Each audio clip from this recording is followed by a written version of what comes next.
Cigars in hand, never playing tame. Pour the whiskey, let it burn real slow. On the Real Smoke Podcast, the stories flow. Guess they're rolling with a spark in their eyes, talking life's truths and throwing lies. Laughter crackles like a fire alive. Cuba to Kentucky, they always thrive. Real smoke rises in the air tonight.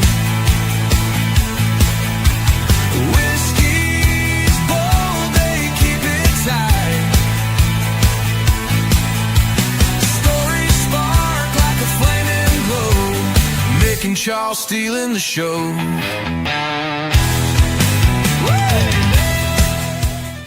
Welcome to the Real Smoke Podcast with your hosts, Mick and Charles, the podcast that's all about real people, real cigars, and real smoke. Coming to you live from the Real Smoke Virtual Cigar Lounge, bringing you the best of cigars, whiskey, and all the good times in between.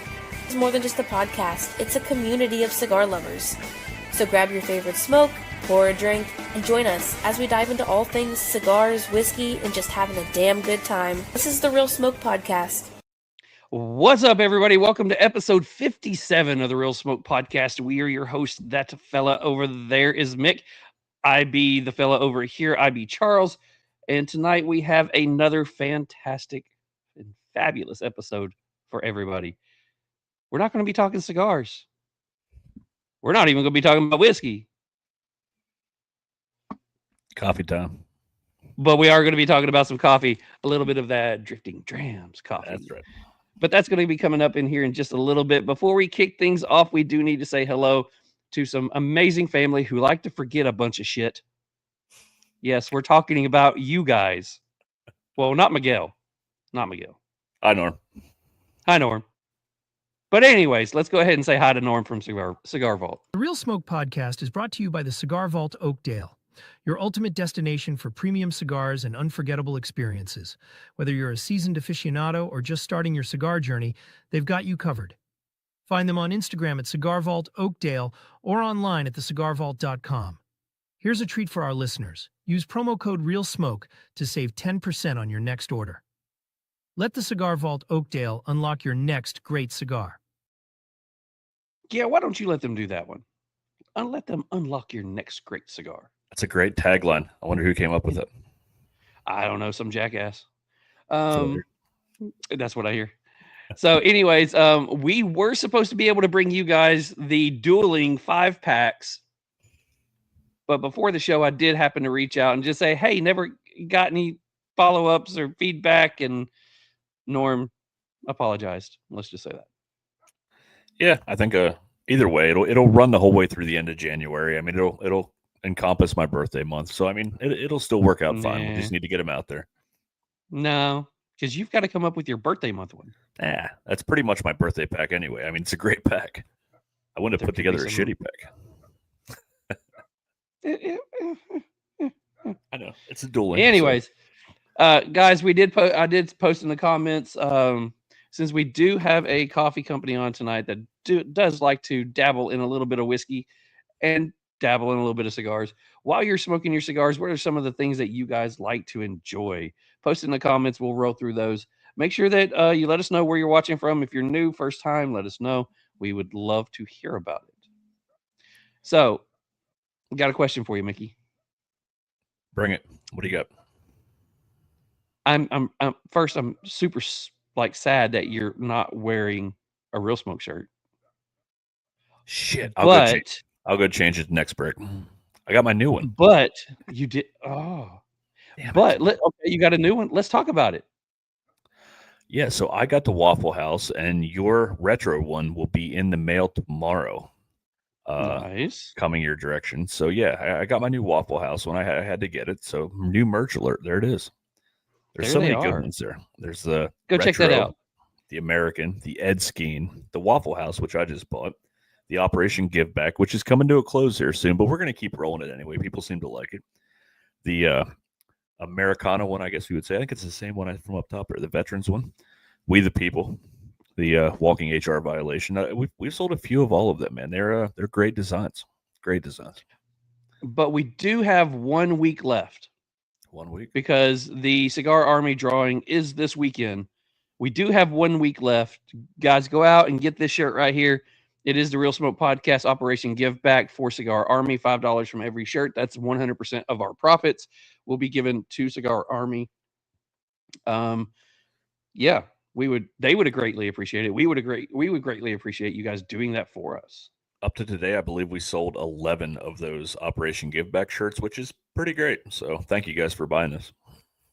They are also still doing their raffle, their tickets for the raffle. They are $5 a ticket. So go check out Cigar Army at Cigar Army 3. And if you have any questions, go ahead and send them a message on Instagram and get you some of those tickets. Speaking of those tickets, we are this Saturday is technically our next show. It's not really an episode. Yeah. We will be live Saturday at 1:00. Cigar Army is coming on here. We are doing a Real Smoke Cigar Army Toys for Tots raffle drawing. Stream. We are giving them the platform. We're going to be on here about an hour. I have to leave right after 2ish. So we are going to try to keep it up from around 1 to 2. But come on here, join us live on here. If you bought any of the raffle tickets, or you just want to see what people won, or you just want to support, come out here and hang out with us. We'll be live on YouTube, Rumble, and our Facebook page, 1:00 Saturday. Heck yeah. We're excited. We're excited to give them a platform. I know they were going to run it off their phones on Instagram. Hopefully this comes across a little clearer. We just want to help out where we can. They're doing such a great job with their fundraising for the kids. So if you haven't bought your tickets yet, like Charles said, buy your tickets or buy a shirt or just show up Saturday and say what's up. Either way, support wherever you can. So let's one of our sponsors on here, and we really don't have a spot for them, so we plug them in at the beginning. Guys, go check out Smoke In Cigar the Month Club. Use that code right there. You get a bunch of good stuff for that price right up there. This month are these wonderful things that you see right here in front of you. I am actually smoking one of them right now. But go check out Smoke In Cigar the Month Club. One of the best ones out there, gotta say. They do a very good job. So I was going to jump into something here. I have a thought. Back off that mic. Is it getting loud again? You just blew my eardrums out. My apologies. Don't do that. Don't do that either. Don't. Oh, okay. Nope. I had to take you off the screen. This is a family-friendly show. There's ladies in here. Yeah, I'm sure they laugh too. It'll be fun. All right, so I had a thought. So I always get on here and I'm like, hey man, how was your week? And how was my week? And I tell you how shitty my work week was. And I'm glad tomorrow's Friday and excited about Thursday night because we get to hang out a little bit. And I was going to tell you a little bit. I always write on my thing, opener, kind of some things from the past week or two. And I wrote about my vacation and some of the great cigars I smoked and blah, blah, blah. But people get sick of hearing that. Like every week they hear me talk about the same bullshit. And so I want to evolve. I want to continue to evolve on the show. So I am going to do a mixed fun fact of the day to start the show off as a fun way to start the show. Are you ready for this? See, you didn't even know this was coming. I love it when I do this because you're like, damn it, I had a plan and he's fucking it up. There will be a jingle for next week. All right. So mixed fun fact of the day. Do you know the chainsaw's original purpose? Yes, it was to insert into women and help them open them up. Damn it. All right. So I apparently am the only one that didn't know this, but I'm going to read it anyway. Chainsaws were originally invented to help with childbirth. In the late 18th century, around 1780, two Scottish doctors invented a prototype for a chainsaw, not to cut through wood, but to perform a procedure called a, this is great because I can't read this word either, symphysiotomy. Yeah, probably fudged that up. The horrific details before the cesarean sections were safe or common. If a baby was stuck in the birth canal, doctors had to widen the pelvic area. They used a hand crank chainsaw to cut through the cartilage and bone of the mother's pelvis to create space. It wasn't until much later that people realized that these tools were actually much better at cutting down trees than they were opening up human beings. It's kind of crazy. Okay. I didn't know that. See, that doesn't disturb me. What disturbs me is somewhere this week, your mind was here. I don't want to know why. I don't want to know why. Okay. I'm terrified right now. It must be all the coffee I've been drinking this week. That's all I can say. It must be something. I'm kind of a little bit disturbed, but okay. Happy Anyways, happy Thursday. If anybody's got in the comments got anything to say about that one, Josephus, hold back, please. Hold back. I'm just saying. One of the things I wanted to say, I don't know if I can top that one. I have nothing. You had something good to say. If you want to consider that good, Yeah, it was weird. I've got something weird to say. Okay. I've been watching our Instagram page. Have you noticed anything about our Instagram page followers? They're growing. We're close to in 6,000. In 6 days, we've lost 150. We lost 150. We lost 150. We were just a couple of people away from 6,000. I must not have. We dropped 150, and I think we are now like 70 away now. So all of a sudden, weird. How do you lose that many that fast? Interesting. I blame it on Russia, or it could be my chainsaw stories. It's one of the two. I don't know. It could be. Yeah. I'm not sure. Yeah, chainsaws. Chainsaws. All right, so the last little thing I want to talk about is we started a new little thing called Real Smoke in the Wild. This week we only have one. So I think this one comes from Smoky Justice up here. He is wearing the Ashtray Illuminati. And that's kind of what we call everybody who is, if you enjoy the Real Smoke podcast and you're one of these people who come out and hang out with us every week, this is what we love to refer to you as. You are our Ashtray Illuminati, and he just happened to get one of those shirts. So it's actually Angel, by the way. Oh, is it Angel? I'm sorry. It's Angel. I did not have, I just got pictures. I didn't get his Instagram. So sorry, Angel. But Angel's on here, and he's looking fabulous. Fabulous, darling. Fabulous. He is. He's always pretty. So thanks for picking up the shirt. Guys, if you happen to pick up one of our shirts, take a picture, post it on Instagram, tag us on it. That way we can get it, and we will highlight you out on here. So, yeah. Heck yeah. So, you're not smoking. I'm not smoking the cigar that was reviewed. I have one left, and it's a cigar that I enjoyed a lot. Spoiler alert. And it's a cigar that I want to sit back and enjoy instead of just puff through while I have to run the board over here. So I'm not smoking it again. But we do have a cigar that we smoked and reviewed. Yes. Correct? We sure do. All right. So that cigar is brought to you by 13 Knives. Hey, boys and girls.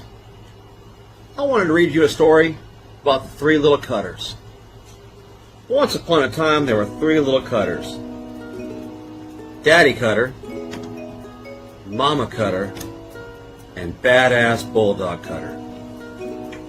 The Daddy Cutter came out in 2020, and some people thought it looked too much like other cutters. A year later, Mama Cutter came out, and some people thought it looked like Daddy Cutter. Given the times, oh well, let's be original. So in late 22, Badass Bulldog Cutter was born. Badass Bulldog Cutter is a cleaver-style cutter with a bottle opener made from 1095 high-carbon steel that I get right here in the U.S. of A. with U.S. source materials. And those who have bought the Badass Bulldog Cutter have lived happily ever after.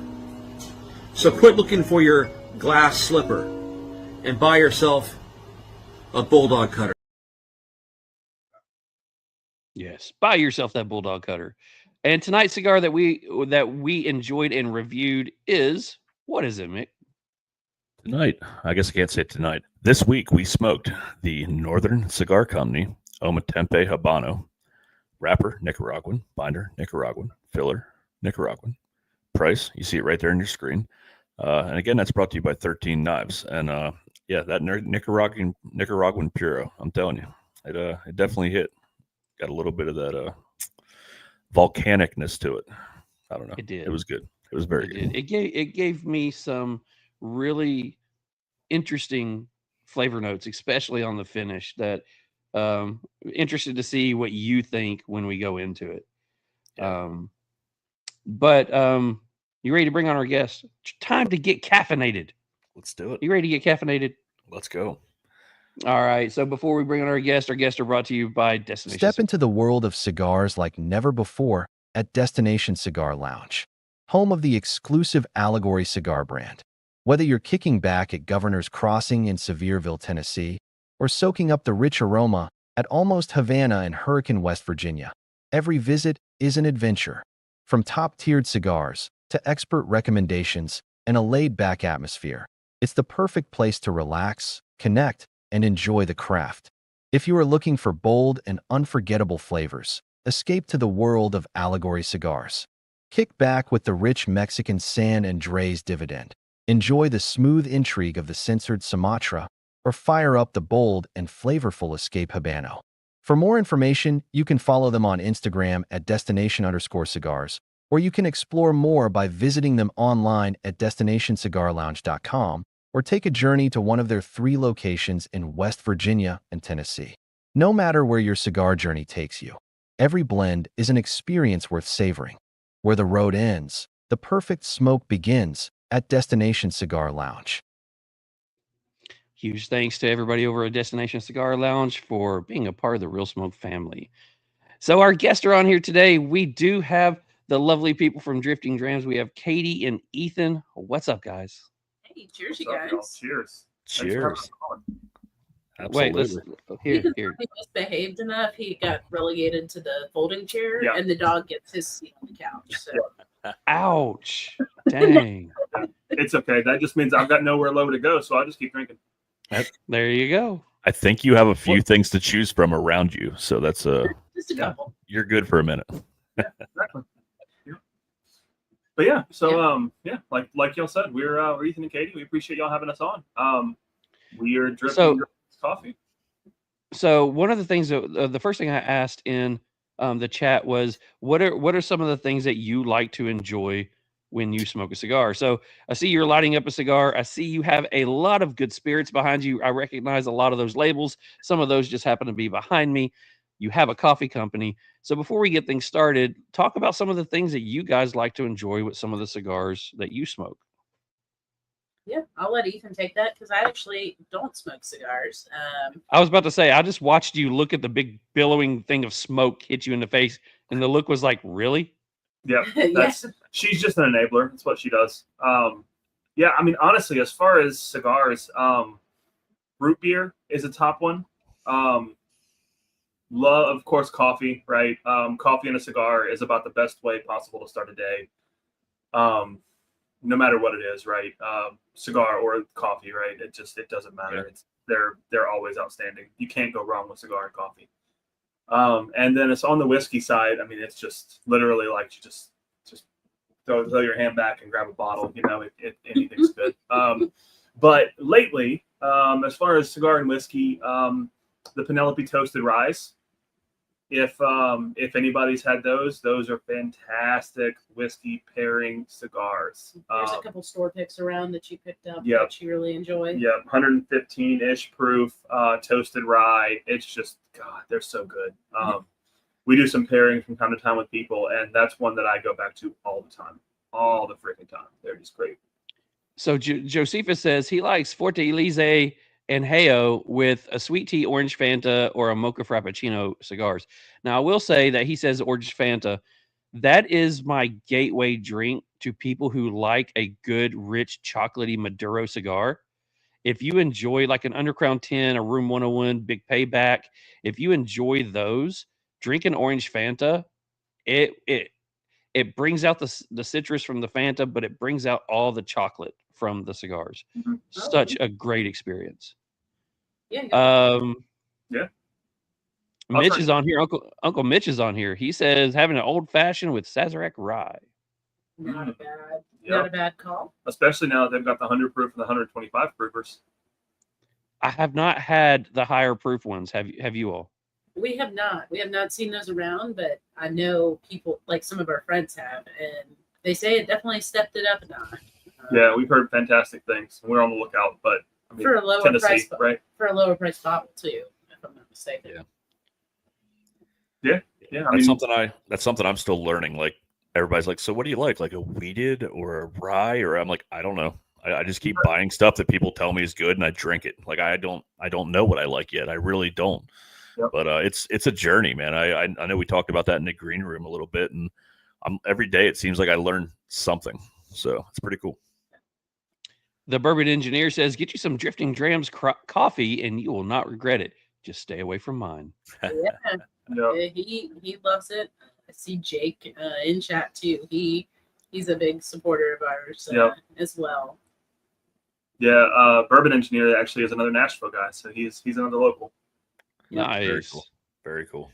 Next time TriStar has our Middle Tennessee Herf, you guys will have to come out and join us for that one too. So yeah, I was actually just thinking that I know you guys came to our Western Tennessee Herf last year, and we should really coordinate it a little bit better coffee wise. Maybe get you guys set up with something there, and also with your bourbon knowledge. I know Charles is a genius too, but we're always trying to coordinate so many things for these Herfs. It would be great to have somebody like you guys to be like, hey, I think we should do a tasting with these, maybe do a blind tasting, kind of like we did last year as well. So it'd be a lot of fun. So we'll be in touch for sure. Oh, for sure. Yeah, that tasting was fantastic. I don't remember the guy's name that came around with it, but he did a phenomenal job putting together, like really little Debbie. Yeah, that was me and Devin, because we both live out here. But Devin kind of took charge of what of the whole thing this year, because he was our recently elected captain for the Western Tennessee Herf. So he kind of took charge of it, and he did a great job with it. Yeah, he did. I mean, he put in Penelope Architect, if I remember correctly, which is one of Ethan's favorite. I mean, Ethan loves Penelope, but French oak finish. He probably needs a minute if he's going to have French oak finish. I love me some French oak. It gets like vanilla cake frosting for me, and nothing better. So do you like Makers when they did the French oak finish? I did. I haven't had the courage to try the new bottle yet, because I've heard so many bad things about the new bottle. The old bottle, though, loved it. Kept it around. It was a staple. I've heard so many bad things about the new one, though, that I haven't had the courage. If you compare it to the old one, yes. Okay. If you're going into it with blinders on and trying it as a standalone bottle, it's not bad. It's a good one. That's good to know. Because I hadn't had that context with it. Most people have just said, nope, so much worse, don't do it. Okay. Well, see, that's like when people talk to me about Penelope Architect, because there's different Architect bottles, and some of them taste drastically different. And people go in and say Architect is trash, and it's like, well, which one did you have? Yep. Right. Yeah. So, well, especially now they have picks and everything else. There's a lot of different architects out there. Oh yeah.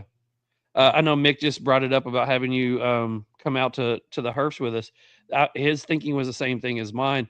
We would love to get Haze Gray back out there to do, set up with their cigars. Would love to find a way to get you guys set up with coffee. And we've always got Robert out there with his knives.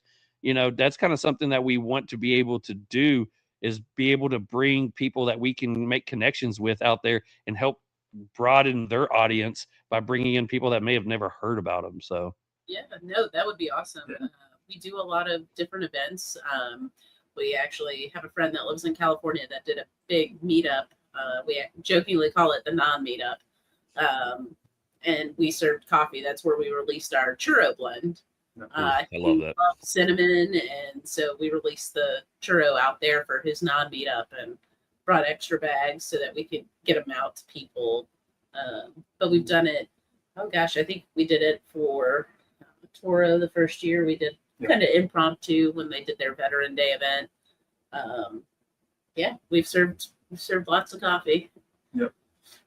I am not a flavored coffee guy at all. I like a extremely dark roast, espresso roast kind of coffee most times, with just a splash of creamer. That's my thing. I actually like oat milk if we're actually getting really deep into it, but just a little creamer in it. That churro blend, is banging. I think that my whole test bag's gone. I've been going through them pretty quick, but that is so damn good. I'm like, I don't like flavored coffee. Why do I like this? So yeah, great job on that. It's not overpowering. It's just gives you that, like, I don't know, like eating a donut while having a great cup of coffee kind of thing. It's so good. Yeah, and so I mean, to get really dirty with it, with flavored coffee, a lot of people will flavor coffee that is not quality coffee, right? Yes. And so they're trying to hide the flaws in the underlying coffee with a flavor, and then they overwhelm it with that flavor. So when you're talking our cigar blend or churro, those are the two flavors that we have out. It's, out of the 2-ounce bag that you got, it's less than 10% flavored beans. Wow. It doesn't need much to go a long way, right? Because you don't want to overpower it. That was not our goal. It was to have somebody be able to drink it black but not be sweet. If you want to add creamer to it, like I do, I add half and half typically. So does Ethan, and it just accentuates those flavors. It brings out the chocolate, the caramels, a little bit of cinnamon in it. Absolutely. That's so good. Yeah, you guys did really, really good with that. Like I never really thought about that, like hiding flavors in it. You're right, that or hiding the quality of the coffee, but it makes sense completely. It's definitely one of the better, probably the best flavored coffee I've ever had, I would say. Well, thank you. Yeah, we started off in the whiskey world, right? Back in COVID, like so many people, we were stuck. We were actually living in Washington State at the time. And we were basically just stuck in the house, not being able to do anything. And so we did what any reasonable American would do, and we started drinking. And we, of course, right away, we did a scattershot, just like you do when you learn anything else. And we tried everything under the sun. And over the course of the last, 5+ years now, we've tried so many finished whiskeys that they have done the same thing, where they take a whiskey that's got some sort of flaw and think, oh, we'll just hide it with a finish. And it may work short term, but it's not going to work long term. Like that flaw will always come out. And so when we started doing we started coffee, we didn't do any flavors. We didn't have that idea. We tried a little bit, like with how most people do it with oils, and it wasn't bad. We weren't really a fan. We didn't like the way they took. We didn't like the flavor. It was just not what we wanted to put out, right? And so we found another company that's doing something totally different. That's flavoring coffee beans I think they're using some sort of pressure method, because it's just fantastic the amount of flavoring they're able to get into a small number of beans. And then we grind it along with the coffee whenever we do it, right? Or we mix it along with the coffee, but if you're getting whole bean. And so, yeah, like Katie was saying, it doesn't hide anything. It doesn't overpower. It's not there to make a low quality Starbucks style coffee taste better. It's just there to add a little bit extra on top, Yeah. So I'm gonna steal Charles's thunder here. So we're gonna back it up a little bit here. So you guys mentioned a few things already that's already got my head turning, so I'm sure there's other people that have questions too. So you mentioned Washington, you mentioned like COVID. Like, let's just start out from the start. Like, how long were you guys together? How'd you meet? I'm not going to need to go too crazy, but like, how did that turn into, and how did you move from Washington to Tennessee and coffee and whiskey? I mean, I got so many questions, but take your path. And Charles, feel free to jump in. I don't know why I'm leading the start of this thing. You're always really good at this, but yeah, I have so many questions already. I had to throw them out there. No, good on you. So Washington to Tennessee is the last 5 years of our life. Ethan and I were both born and raised in South Louisiana.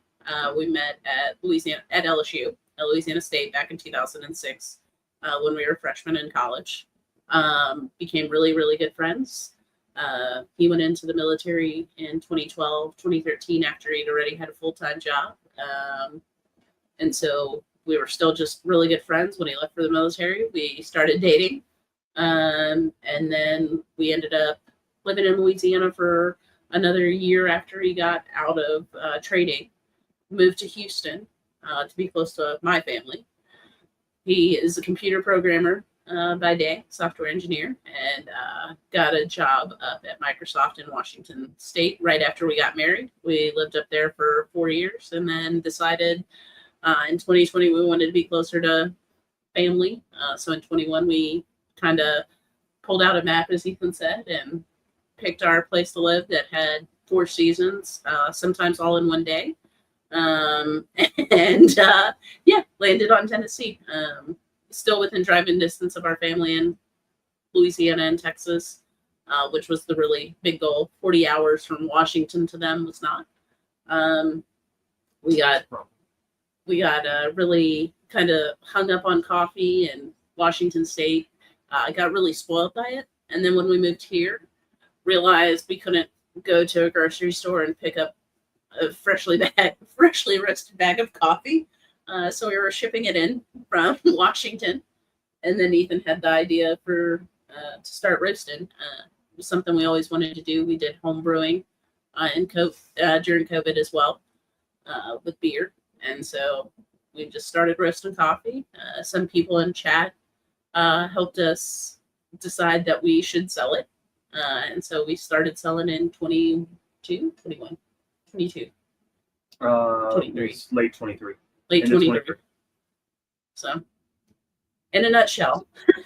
So what was it about being in Washington that drew you to the coffee? I know a lot of people say like coffee is really big in Washington, especially around Seattle. What was it? I mean, for somebody I know what drew me into whiskey, and as I can see that y'all got thrown into that as well. What was it about living in Washington that started piquing your interest in coffee? Yeah, I assume the roots of it are from Starbucks itself, right?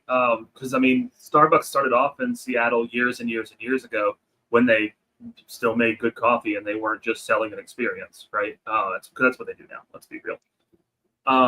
But yeah, so coffee's just been a staple. It's been a thing, kind of coffee mecca for I'm going to say for the U.S. for quite a few years now. And so when we got up there, we'd had decent coffee before, right? There were a couple of local roasters in Baton Rouge that we enjoyed. And then we got to Seattle and we had really good coffee. And it's one of those moments where you try the coffee and you're just like, whoa, what's going on? So we had a few things. The one thing I will give Starbucks is they still know how to do good coffee. They just don't do it very often. So They don't do it widely. Well, yeah, okay, fair enough. They have 4 or 5 different reserve roasteries around the world. And one of them is in Seattle. If you're in Seattle, you have to get by the reserve roastery from Starbucks. It is fantastic. Now, it's crazy, but it's fantastic. They've got old school ovens where they're making pastries fresh. They're roasting coffee. They're brewing up some of the best coffee that you could find. Fantastic stuff. But that was really like we went in and they were doing different single origin flights of coffee, kind of like we would do whiskey. And you try them side by side and you go, oh, wow, okay, that's wildly different. And you try the next one, you go, wow, that's crazy. And then you get to the end of the line and you're like, why doesn't regular Starbucks taste like this? And then you look at the price and you're like, oh, because they can't sell it for $6 a cup and make money. Got it. And so then we realized, all right, well, if Starbucks is doing this, we know other companies are. So there were a number of others. The one that really still sticks out to me is Stumptown. If anybody's in the Seattle area and you haven't tried Stumptown coffee, then you're doing something wrong. They make fantastic coffee. Tony's. Yeah, Tony's is not in Seattle. Known, they're further north. They're up in Bellingham, but they're making great coffee too. But yeah, it was the kind of thing where, like the old Fringe joke where they start diming people out for their annoying habits and the glass shatters and you can't unhear it, right? You can't unknow that somebody does that. And that's how it was with coffee. We just got ruined on it.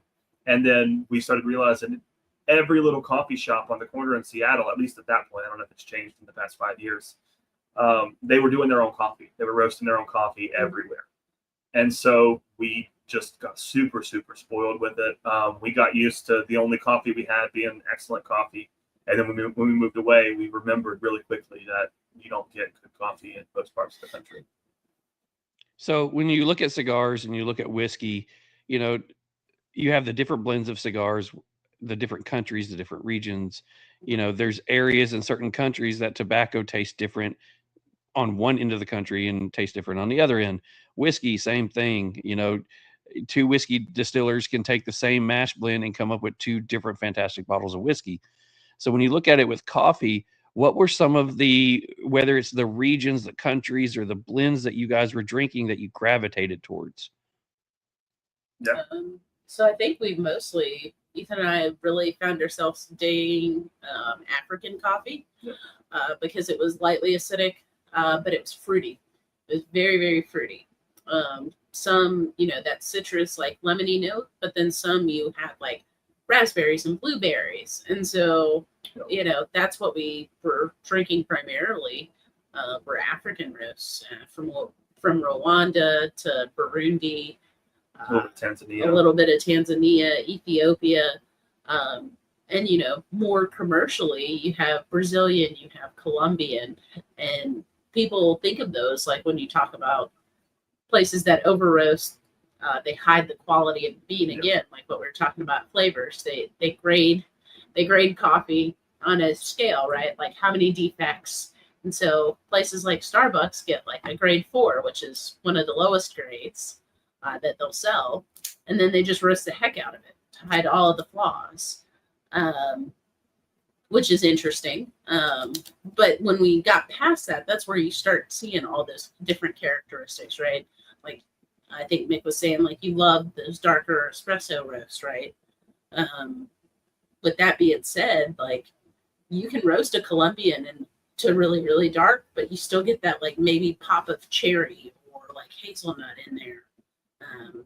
Where you're not just getting chocolate and burnt and over roasty. Yeah, so I think earlier I did the thing that I hate when people do, and I just started throwing in terms that people might not know. So a lot of times in coffee, you call it origin, right? So single origin being a coffee bean that comes from a certain country or from a certain region, even, right? If you really want to get nerdy. And so that's what we're talking about now, right? A single origin coffee is from a certain country, or again, in some countries, you have different regions where the coffees are wildly different, even 100 miles away. So there's a big difference in the soil. There's a big difference in altitude. There's a big difference in the type of plant. So there's actually kind of like wine grapes. There's different types of coffee trees that they will make. Or that they basically clone at this point. And they have wildly different coffee beans that come off of them. And sometimes it's that this coffee tree grows better in this type of soil. Other times you have a farmer who says, I want this type of coffee bean because I like the flavor. So I'm going to make it grow however the hell I have to, right? And so there's a huge difference in coffee origins. Again, similar to wine or even some of the food we eat, right? We don't think about the fact that it's going to taste wildly different if it comes from a different part of the world. And the same thing goes with tobacco. Yeah, for sure. So I'm not sure what kind of cigars you like to smoke, Ethan. I don't know if you're a Habano or Maduro, All the above. But, okay. So she was talking about coffee beans coming from Africa and the flavor notes that you get from it, the citrus and things like that. To me, that sounds like that region or that style of coffee would match well with Habanos and Maduro cigars. It sounds like it has complementary, flavor profiles. So I'm someone who's new into coffee. Just over the past year, I started branching out from typical Southern redneck coffee, Folgers, going into what we've been drinking is a bold Tactisquatch from Black Rifle. Okay. Just because it has, when we started drinking that one, it was like, wow, there's actual flavors in coffee instead of just being that thing that wakes you up in the morning.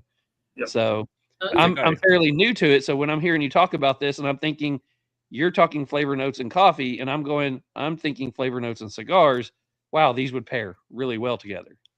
Yeah, I think I sent you, Charles, a bag too of my favorite from down here in Memphis. I don't know if you guys heard of Jay Brooks down here in Memphis. He does a great job, and I found that when I first moved down here because I am also a little bit of a coffee snob. I don't know. I always feel like there's more. There's more out there than, and I've always been that guy, whether it's cigars or whether it's coffee or liquors. I'm always looking for that next great thing or something I've never tried before or experienced before.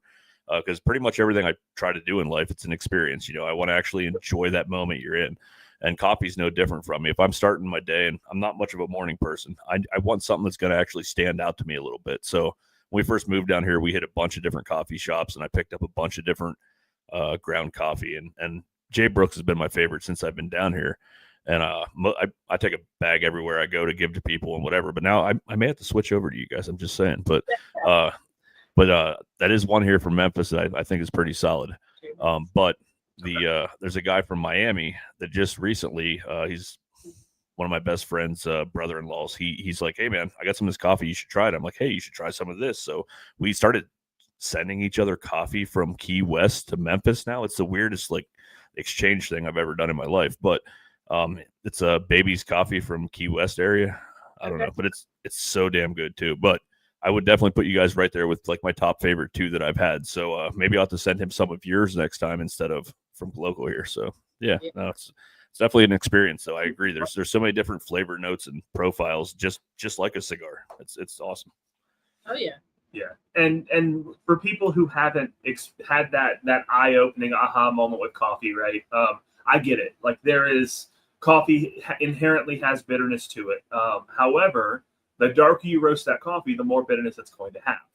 So just like if somebody is turned off by whiskey because they had too much Old Number 7, then it's the same as somebody who's had too much Folgers, right? It's just going to taste like hot black bitter water, right? If you're getting the lowest quality you can and over roasting it to hide as much of that. Once you get to a higher grade, lighter roast, medium light roast coffee, that's when the different characteristics start to come out, right? You get the things that make you go, whoa, did I just get this off of this cup of coffee? What was that? Fruit? Blueberries? What's going on right here? Like it's a different animal, and it takes a little bit of almost a little bit of fortitude, right? Especially if you've grown up drinking coffee as fuel, then you got to get over that hump. Yeah. All right, so you're talking about getting nerdy with it. So that's one of the things that we always like to say, let's get nerdy with it. You guys come to Tennessee. You're living in Tennessee. You're tired of shipping coffee back and forth. Let's go into when you're like, hey, the best idea I've got today is let's start making coffee ourselves. So how did that happen? Yeah. So this one, I'll say I gave Katie a gentle push and then she jumped off. So I started doing doing what probably a lot of us do. And I got on YouTube and started watching some videos and I thought, this is not the craziest thing I've ever had. People roast coffee using air popcorn poppers in their kitchens. It's crazy, right? There's a certain type of popper you got to use. It's got to be one that has the vents that blow in a circle, and you can't use too much coffee and yada yada. Again, there's YouTube videos for it. I won't get that nerdy on it, but it works. It was crazy enough that I thought, you know what? Maybe let's give this a shot. So we actually had a popcorn popper. I looked at it and I said, it's the wrong kind. I looked on Amazon. They had one for $30, and I was like, okay, let's give it a shot. We found a site that specializes in doing green coffee for small coffee roasters, and we said, okay, we'll get some. We got like 6 half-pound bags or something. And we were like, oh man, it's a lot of money to spend on green coffee. We'll figure it out. And so yeah, we got it, and I don't know why Katie agreed to do it, because she has way more patience and she's more meticulous than I am. And so I knew she had to be one to do it. I was just gonna be the one to put it in her hands and kind of push her toward it. And so yeah, the green coffee comes in and I'm like, hey, let's do this. And so I stood there quietly watching, and she roasted some. And of course, the first couple of batches, we looked at it and we're like, I'm not putting that in my mouth. What's wrong with that? But after a few, we got a roast and it was like, that looks like it might be drinkable. And so we checked it out. We smelled it. We said, yeah, it doesn't smell bad. We tossed it in the grinder and we said, okay, yeah, it's actually decent. So we kept that up for 2 or 3 months, maybe. Mm-hmm. Not that long. It was shorter than that, I guess. We kept that up for a little bit, just making it for ourselves, 4 ounces at a time. Tiny batches. It was like a week and a half. I was about to say, I'm just watching the looks that she's giving you, and it's like, no, dude. No, it was a week and a half because it was right around my birthday, and it was real funny because I looked at him and I woke up one morning and I said, Ethan, I ordered a coffee roaster. I spent $500 on this roaster. And he goes, you did what? I said, I had birthday money. I just went ahead and bought a new roaster. It'll be here by the end of the week. I thought, let's just do this. He looks at me. He's like, if you're sure. Yeah, so that was the first upgrade. We went to, honestly, it looks kind of like a toaster oven that's got a rotisserie inside of it and heating elements on the back. And it's got a controller in there, almost like an Arduino or a Raspberry Pi or something that varies the heat and the time and varies the spin speed. And it just gradually roasts the coffee, right? It's got a little catalytic converter to eat the smoke, and so you can roast on a kitchen counter. So it's really convenient for that. But maxing it out is like a pound, which comes out to about 12 ounces of roasted coffee.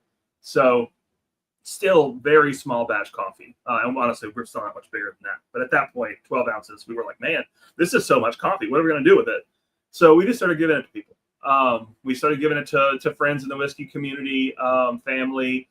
And eventually we had enough people who said, you know what, this is really, really good stuff. You should sell this. And we were like, I don't know. It's a lot of work. We'll see. Well, then we had some family, I think it was on both of our sides, who said, well, look, I'm not just going to keep taking coffee. I want to give coffee as Christmas gifts, and I'm going to pay you for it. So we were like, okay, well, I guess we got to figure this out. And so that was kind of when the business officially started, unofficially started. That was late 2023. It was just before Christmas, so middle of December, I guess. And so yeah, we started off doing 12 ounces of roasted coffee at a time. Volumes started to pick up just slowly, naturally. We've never really done any real advertising or anything. I hate giving money to a big social company who's just going to spam people with nonsense, you know?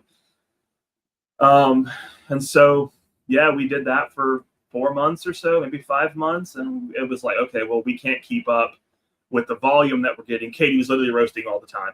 I roasted some, but she was better at it. And she knew it. She didn't want to tell me I couldn't roast, but I couldn't roast. She didn't want me to. So she's very polite, even when she shouldn't be. But yeah, so then we upgraded for the first time. We went to a machine called an Aleo Bullet, which a lot of home roasters use, a few people use for commercial, and it'll roast 2 pounds, 2 pound batches. We were like, wow, these are massive. Like we can roast so much coffee. It sped up the process though, because the other machine had to cool down. So you're talking 1 12-ounce batch of coffee was taking 30-35 minutes. Yeah. And so it was quicker and larger batch. Yeah. So really about quadrupled our capacity. Yeah. But yeah, so we did that. We upgraded and I've been doing that ever since. We have 2 of them actually, because Ethan was getting to worry. He was like, so what happens if the roaster goes out? I said, well, I guess we'll just roast back on the little one for a while. And he was like, that's not going to happen. So bought another roaster, and I'm glad he did, because this one had an issue out the gate.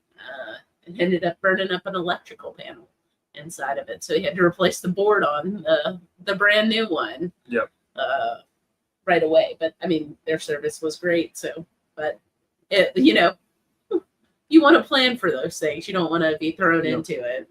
That's good foresight. Yeah, absolutely. No, that's great. That gives a lot of insight into how you guys got started to where you are now. I guess a question I had, the name Drifting Drams. I mean, obviously that could be, you guys are bourbon whiskey people, coffee people. I kind of want to know how the name tied it. Was that something that, did the cart come before the horse, or did that come after?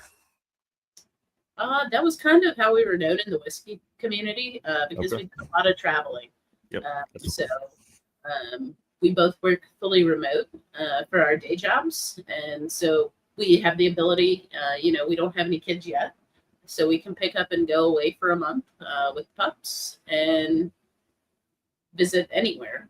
We drove from here all the way up to Maine one year and took about a month and a half and did all sorts of stuff. So we got known as Drifting Drams, and then it just naturally fit to bring it to the coffee. Something unique, something that would stand out to folks. Yep.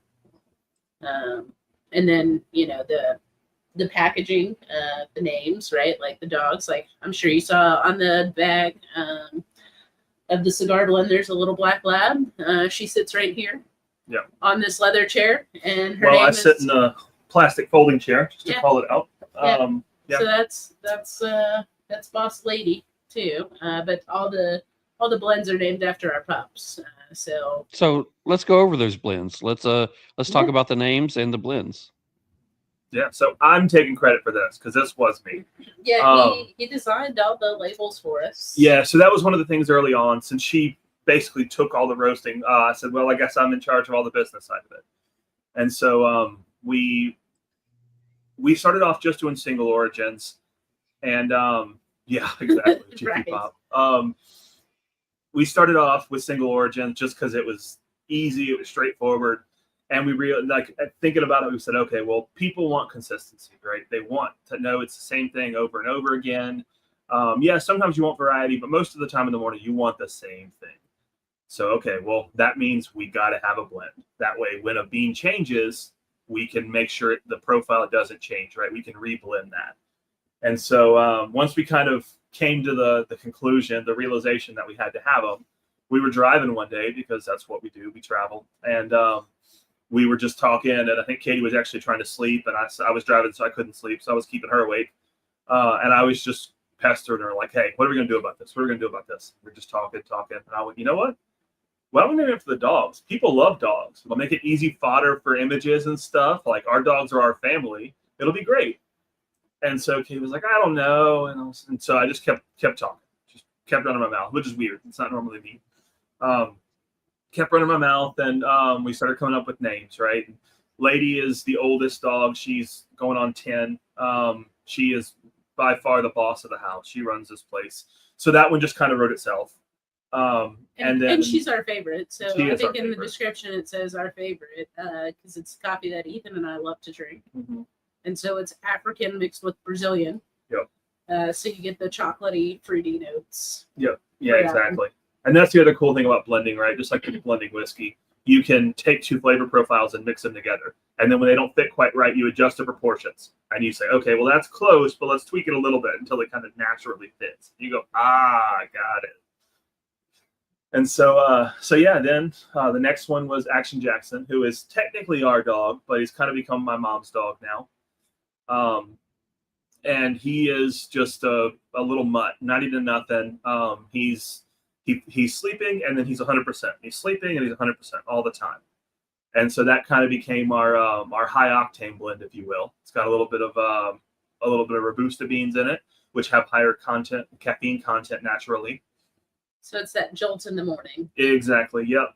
Loved by military and police around the country. And then the other one, my mom's dog, her actual dog, not the one she stole from us, is a Great Dane. And she's just a lovable oaf. And so she does things all the time. And we just look at her and go, oh, Delilah, like you just, oh, man, if there was a brain in that head.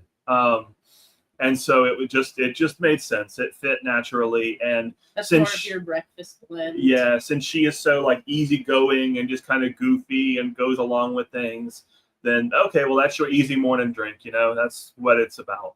Yeah. So yeah, that's the core line. That's where they kind of came from. Yeah. Since then, we've obviously enhanced our blend process, and see Brian mentioned barrel aged, and so yeah. So it says, Katie, please mention your barrel aged blends and the process. Yeah. I can dive into that one. So we had some interest in barrel aged coffee beans, right? I think Stave and Bean is a big one out of Kentucky, out of actually Peerless. They run their process out of there. What's another one? Oak and Bond. So it was like, okay, how can you get good barrel aged coffee beans? Okay, let's try this. So we got some oak cubes. Ethan toasted them. And then I soaked them in whiskey for about a month, and then let a pound of green coffee beans sit on them, roasted them, let them dry out, roasted them, and it's a beautiful aroma of, you get those whiskey undertones, but you get all the flavors of that coffee. So then we had to figure out, how do we scale this? So it worked out naturally. We're, as Ethan has said multiple times, like we started in whiskey. We're lucky enough to go on a lot of different barrel picks. So just to name a few, like we've done a couple at Old Dominic. We did a fueling station. We've done Old Dominic cast strength bourbon. We're going to go back there, I think in March, if I'm not mistaken. But after, we just asked, hey, can we have the barrel? The first one was actually out towards Bourbon Engineer, was actually at Nashville Barrel Company. And we said, hey, can we have the barrel? We'd love to age coffee beans in it. And so we dumped in this, it still has to be freshly dumped. But you don't want any standing liquid in it or that creates problems. So we dumped 50 pounds of green coffee, which was a lot of money for us, right? Yeah. Like that's a lot of product to put in it, hope that it works, and then see what happens. And so, we let it sit in the barrel, stirring it, rotating it. It takes during the summer, it takes about a month. Just kind of like whiskey, right? It contracts, the liquid contracts, the flavors contract. In the winter, like we have some Brazilian going in a barrel right now, that'll probably take like 3 or 4 months just because it's been so cold. It's not going to have that same effect on the beans. Just like when you're aging whiskey in a barrel, right? Just like same when you're exact properties. So Ethan was stirring them, Ethan was rolling them, and then we dump them, and then we let it dry for about a week, and then we can start roasting them. And so again, you get those beautiful barrel tones. Like I know Bourbon Engineer really loved the Burundi. We did the Burundi, one of our African coffees last time. So it was fruity, chocolatey, boozy. It allowed us to do a barrel-aged cigar blend, which was pretty cool. But yeah, it's a labor of love. It ties up money. Yeah. A fair amount of money. Yeah. But people love it. It typically sells out really quickly. Yeah. And we've been, each time we do a new blend, we kind of tweak the process more and more to make it work better, make it more efficient, and to make it just a little bit more scientific, right? And so now we're up to 5 blends on the website at least. Not if you count the barrel age. Those actually are completely different blends. The profile is similar to the base coffee, but the blends may be totally different. Mm-hmm. But then now we've got 2 different companies that have their own blends, or is it just 906? Just 906. We're working on one actually. We need to get back with Norm, but we're gonna do one for Norm, see if he likes it. Try to figure it out. Yeah. We need to have that conversation too. Just saying. I do want to ask about the process on this one. This is the cigar blend. How did that come about? I'm sure I can guess how that came about, but how did that come about, and what do you use, and what's that process? Yeah, that's Ethan's kind of baby.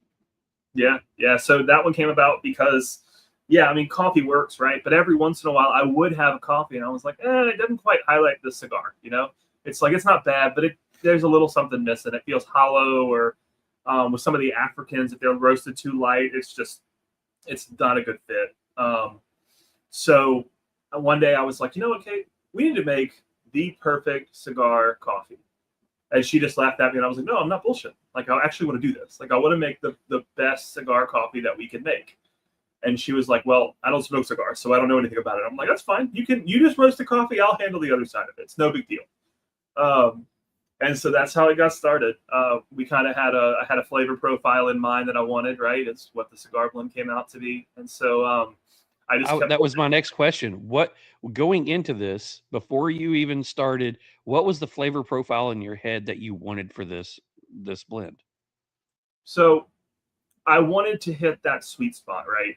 So I wanted it to transcend cigar types, whether it's Connecticut, Habano, Maduro, or even Candela too, I guess, if you're looking for something a little weird. But the main 3. And then, so I wanted to transcend types, but I also wanted to be something that was good on its own, right? That you didn't have, that it might be called cigar blend, but you could have it by itself first thing in the morning. And so I wanted those deep, earthy, like tobacco notes. I wanted sweetness. I wanted just a touch of cinnamon in there. I wanted some vanilla in there, right? Just because they complement cigars so well.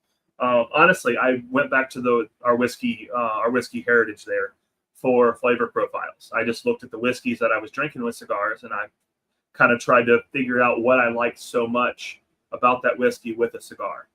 And once I had that list, I was like, okay, let's be logical here. Like, these aren't all going to fit in coffee, or they're not going to work, or maybe I can't get them out of coffee. I don't know. And so once I got it down to the list that I just described, then I said, all right, here it is. This is a list. This is what's going to work. And then we got a base blend, and we were like, okay, we like the base blend, but it's still missing a little something. And so we found a company out of New York that does, it's, again, I still don't know the magic behind the process, but I'm fairly certain it's some sort of pressure treatment where they take coffee beans and they put some type of flavoring on them and then pressurize it.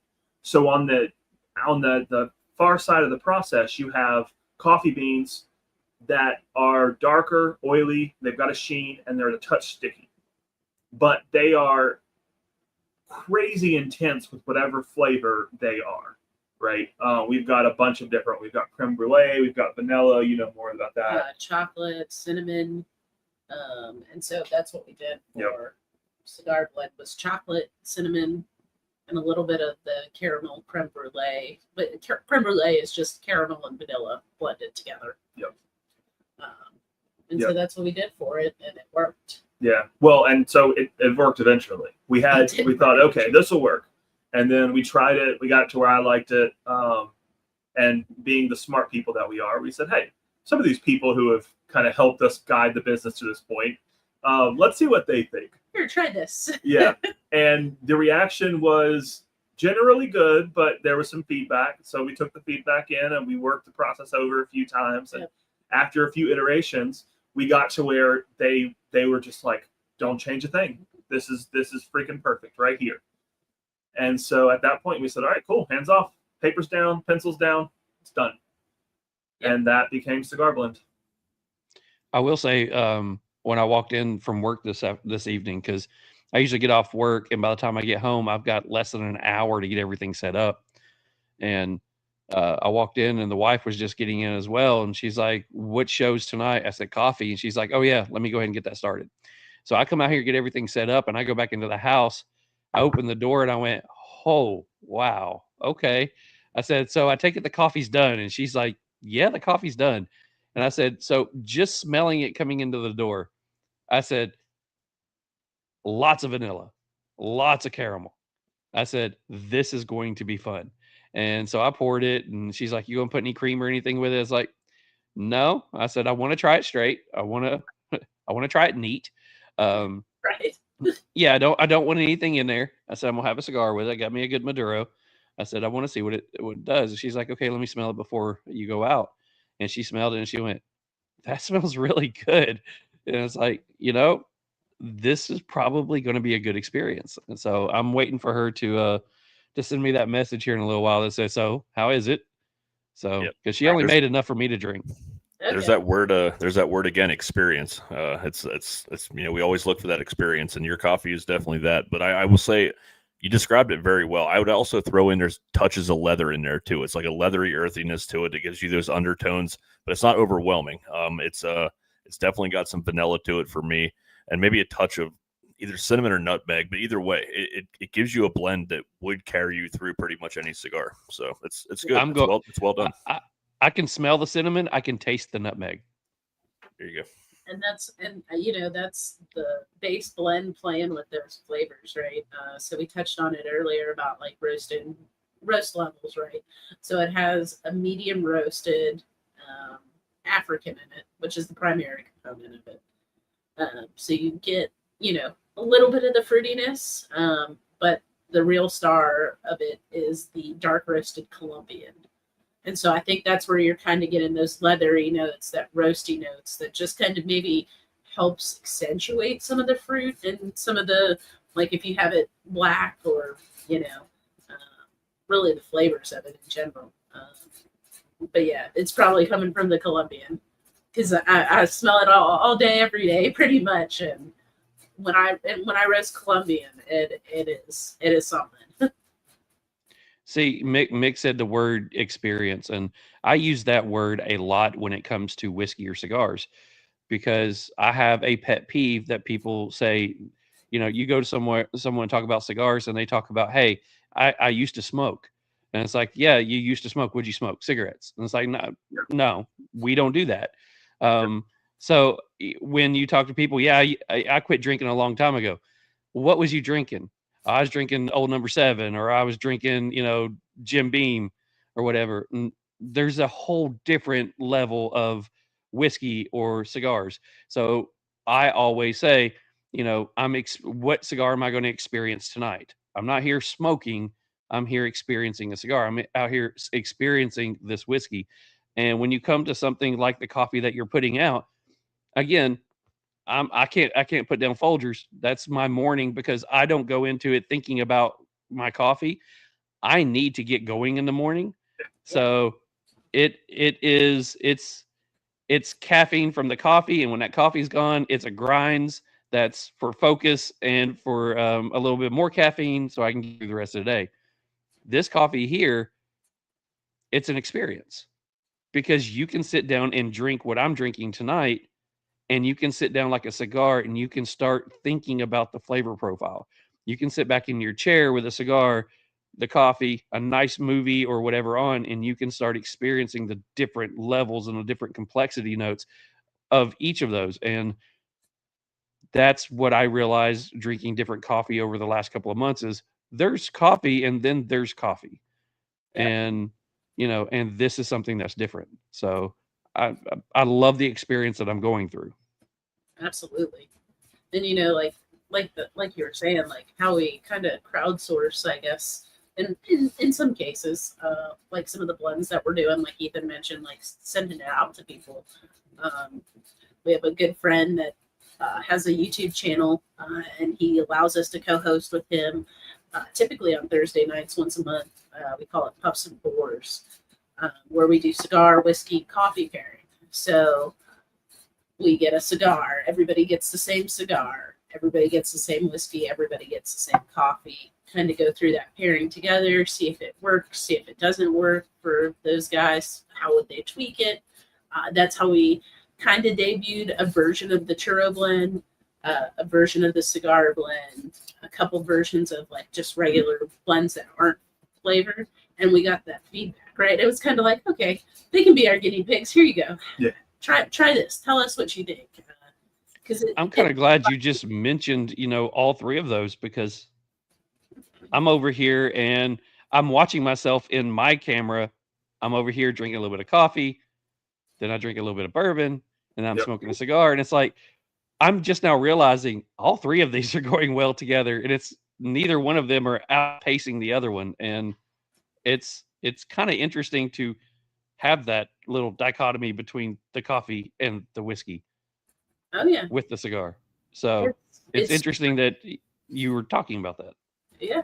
It's super interesting, and it's doing things like this, right? Where you're talking about it together, like what are you getting? Or just talking about day-to-day life or stuff that's going on, right? It's all an experience at the end of the day. And it's how do you facilitate that experience in a community? So people who's not into coffee, when you go to a store and you're looking at whether it would be other different, not really craft coffee blends or brands or whatever, but you're seeing you have a light roast, you have a medium roast, you have a bold roast or whatever. When people are looking into those and they're looking at them, I would think that when you look at a bold roast, people have it in their head that it is going to be the most insane caffeine related coffee, just like when you look at a Maduro and you go, okay, there's where all the nicotine is. I'm sure it's not, I'm sure it's not the same, but when people are looking at it, what are the differences that they're looking for when they see the light and the mild or whatever? Yeah, so that's actually, I'm glad you said that. That's one of the misconceptions that people have, right? They think, oh, well, the darker the better, the more caffeine it's going to have. And it's the opposite. The more you roast that coffee bean, the more caffeine you lose. So if you've ever had a light roast and you find that you're jittery afterward, it's because you're getting way more caffeine, like a lot more caffeine. By percentage, it's astronomical how much caffeine you lose as that coffee bean is roasted. So what's the difference in between them? Is there a flavor difference, or because it's not a caffeine difference? So why would people choose a medium roast over a dark roast or a light roast? Yep. So I think first off, a lot of people they are used to a dark roast, right? They're used to a medium dark roast. That's what they did. That's how I grew up, right? That was it, right? A medium dark breakfast blend with a little bit lighter side. That's just what it was. That was coffee, right? That was the coffee with a capital C. No matter what brand it was, that was what coffee was, right? That's just, if you lived here in the South, that's what every gas station and Waffle House served you. Yep. Right. And there's a reason that they use that type of coffee bean, that roast level. It's because it still gets some flavor, but they can also use a lower quality bean because they roast it so dark that they hide some of those flaws. The darker you get, the more roasty you get, right? Those roasty notes will hide any flaws that you would normally get in the beans. Now, if the bean's low enough quality, you're just going to feel it anyway. But generally speaking, there's like this happy medium that big companies buy that is just high enough up on the chart where a dark roast will hide most of the flaws, right? Most of the bitterness is what a lot of those flaws are. That's how they come across, at least. So your lighter roast, because again, that's where we lived when we were in Washington. That was everything we drank. Depending on the coffee, a lot of your Africans are going to have a little bit more acid when they're roasted lighter.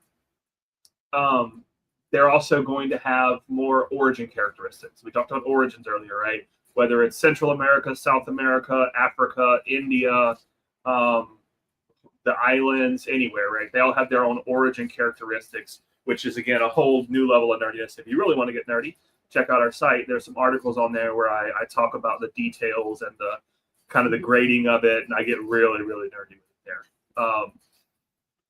But most people aren't drinking coffee this time of night, so I don't want to put people to sleep. The light side, though, you're going to get those origin characteristics. So for African, it means fruity, it means earthy, it means a variety of different things. Possibly acidic. Yeah. For Central, it's more of your sugars, your sweetness, maybe some earthiness, depending on the bean, possibly. Yeah, some nuttiness or some fruitiness there too. Your South American coffees are chocolatey.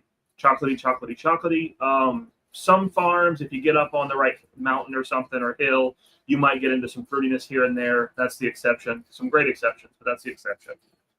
And then once you get into the islands, who knows what you're going to get, because that volcanic soil in a lot of the islands just goes nuts with a coffee plant. They can do some really, really fun stuff. So that's the light side, right? Medium is getting you some of that roasty coffee note without sacrificing too much of the origin characteristic, right?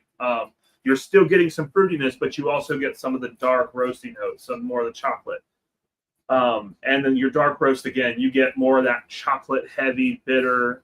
That's just what you overpower. And so what we actually like to do in a lot of our blends is we'll mix roast levels. So we'll throw in a light roast with a medium roast. That way you get a bit of some of both, right? You get some of the fruitiness, but you also get that base, earthy, chocolatey, maybe some caramel notes in there. Mm-hmm. And again, like I said earlier, the blend really kind of rounds itself out instead of just having one thing. So yeah, that's kind of your roast. And as far as why people would choose one over the other, I mean, that's a deeply personal question, right?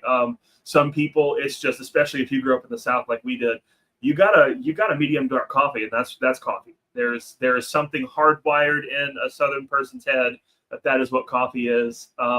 Takes a lot to break that. It took a hell of a lot for me to break that, I'll say.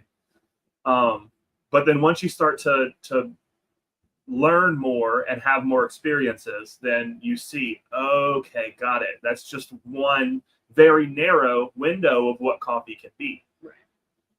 I mean, it's the same thing with cigars and whiskey, right? You go through a lot of bad whiskeys to find some good ones, right? Mm-hmm. Like you go to a store, like which one are you going to pick out if you're trying something new? You don't know. This label, a pretty label, exactly. This label looks pretty.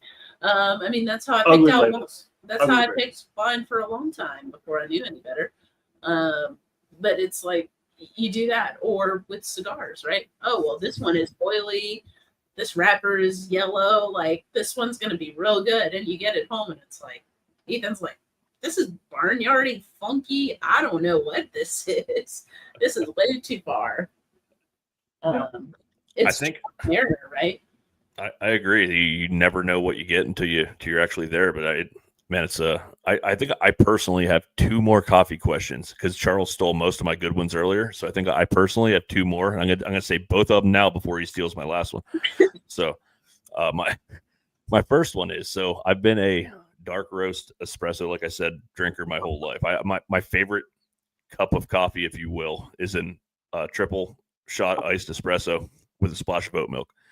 So you're telling me that I should probably go for a medium roast coffee if I want a little bit more caffeine, if I need that for some morning, because that kind of I know I've heard that before, but every time I'm like, I don't know, how's that work? But I guess that kind of my follow-up question to that is, how the hell do you make a decaffeinated coffee? Do you like suck it out with a syringe? I mean, that's a great question, right? I don't know how you make it.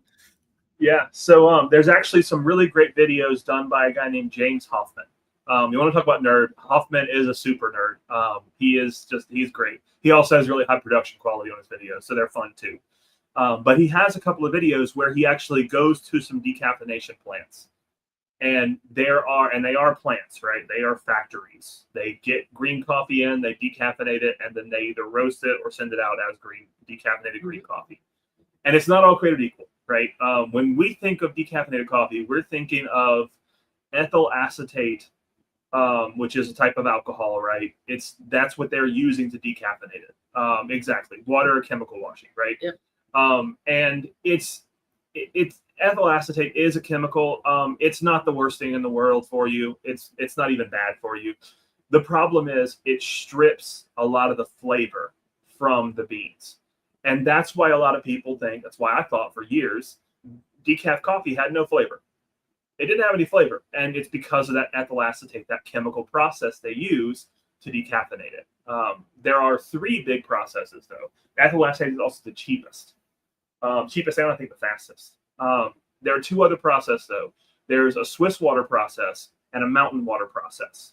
And in both cases, they use a combination of pressure and time, along with just simple osmosis, to they make what they call a GCE, a green coffee extract. Yeah.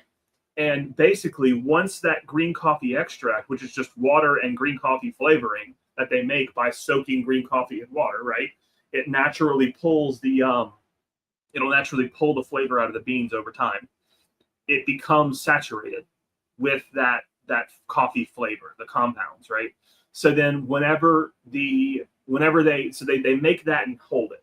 And then whenever they want to decaffeinate their coffee, they then put that coffee in it. It will pull the caffeine out, but it won't take any more of those flavor compounds because it's already saturated with them, right? This is the Swiss water process. Maybe this is the mountain water. It's one of the water processes. So then after that, you have coffee that has most of its flavor intact and like 0.001% of its caffeine intact, right? It gets rid of almost everything. That's the other thing. Ethyl acetate takes out like 97.5%. So about 2.5% of that caffeine still left. And I think the Swiss water process, the water the first time will strip out the flavor, and then they'll basically through pressure, they'll push that flavor back into the beans. Once the coffee's gone. Once it's decaffeinated, they'll then reinsert the same flavor back in via pressure and I think some of them use carbon dioxide to do it. A lot of it is like a closely held secret. Like Swiss water process, you would think is done in Switzerland. I think it's done in Canada. It's done in Canada. Yeah. There's one factory called Swiss Water Process, one company, and it does it all. That they do all the Swiss water process decaffeinated coffee in the world in Canada. I didn't know it was possible to feel smarter and dumber at the same time, but I feel like I just learned a lot. But I also know why God made me a plumber and a tradesman my whole life and working with my hands, because that's crazy shit to me. But thank you. That's awesome. Let's see, as somebody who I really geek out. I mean, I grew up in Kentucky and I geek out in the whiskey distilleries. I will go listen to the same master distillers talk about what grains go in, and it's like a new experience every time. So, you going into this is like my wife always says, you're the one person that has all the useless information that no one will ever need to know, but you know it. And it's just like when Mick came up with his fact, it's like, I already know that one. So I'm geeking out over this because it's like time out. Did you guys know that fact before I said it? I did not. I no. did not. Thank you. Jesus. Charles, of course Charles knew it. well, see, the funny thing is when you were talking about how to decaffeinate it, I was going to jump in. My wife and I's favorite place to go, and we spend a lot of time, is Charleston, South Carolina, the home of the America's only tea plantation. Period. Okay. Well, going through there, they talk about how you decaffeinate tea, and it's the exact same process. And they talk about how harmful the chemicals going into it, because one of the key properties that go into decaffeinating tea is acetone. Mhm. And as soon as he said that one, it's like I got this one. I can tell you about it. But so you're talking about the different get both. areas that coffee comes through, and it gives you the different flavor notes. So off your head, somebody's wanting a coffee that's got that chocolate base to it, slightly earthy, and got citrus notes. Where would you start? You go first. I know what I'd say. Do you need to think? I'd say Honduras, personally. That's what I would say. Honduras, citrusy, chocolatey. It's one of our components in the Eau de Lila, and that's where you get, it's like, since we blend it with Brazilian, you get a kind of an interesting interaction. It becomes almost like a peanut butter, like a Reese's. Yeah. Oh yeah, there we go. Peanut butter, and then, but you do get like maybe a little bit of lemon on it as well, which is interesting. Depending on the bean, yeah. Depending on the bean, which is interesting. So that's what I would say. Yeah, Central so American. I was going to cheat a little and go blend. So I See, would. that's what I was thinking. You would probably blend 2 or 3. So what you could do, though, Katie's right there. What you could do is you could take the same bean and roast it to 2 different levels and get the same thing. You take it a little darker, you get some of those darker flavors out of it, and then you take a little bit lighter, and then so same origin, you can get the same thing. I immediately thought, and it's based on a lot of our coffees, either a Colombian or a Brazilian. So Brazil, little known fact, makes like 40 or 50% of the coffee for the entire world. Green coffee, they grow it. They have these big plantations down there called latifundias, where that's where they make coffee on a large scale. I think you broke up. Yeah, I saw it. Latifundia. Yeah. Had to sit with that one a little bit. But Wait, say it one more time. latifundia. Mick, say that. Latifundia. Not bad. All right. You're getting better. I'm so proud of you. Yeah. All right, go ahead. Sorry. Yeah. No, you're good. You're good. So yeah, I would start with I would say a Brazilian base. Brazilian coffee is a mess right now between the weather and the tariffs and everything.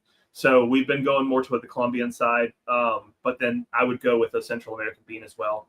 I actually would say though, there's a specific there's a Chiapas region in Mexico that is right across the border from Nicaragua, where they have similar coffees, and it's roughly the same altitude, kind of the same soil, just fantastic coffees coming out of the Chiapas region. And so I would go with the 2 of those personally.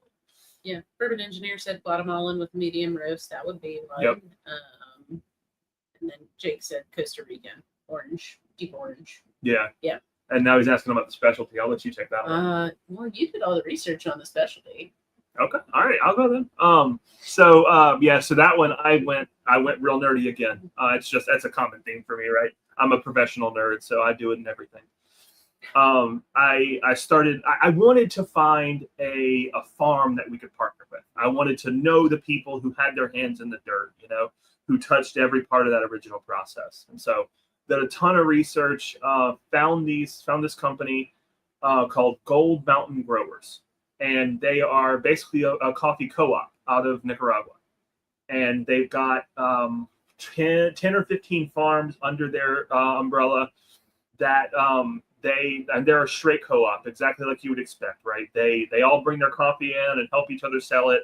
They kind of use the economy of scale from banding together, but they all have very unique stuff and very different stuff, and they do a lot of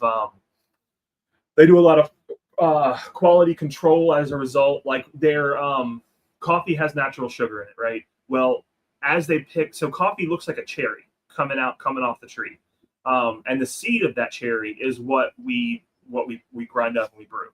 It's actually the seed, the bean.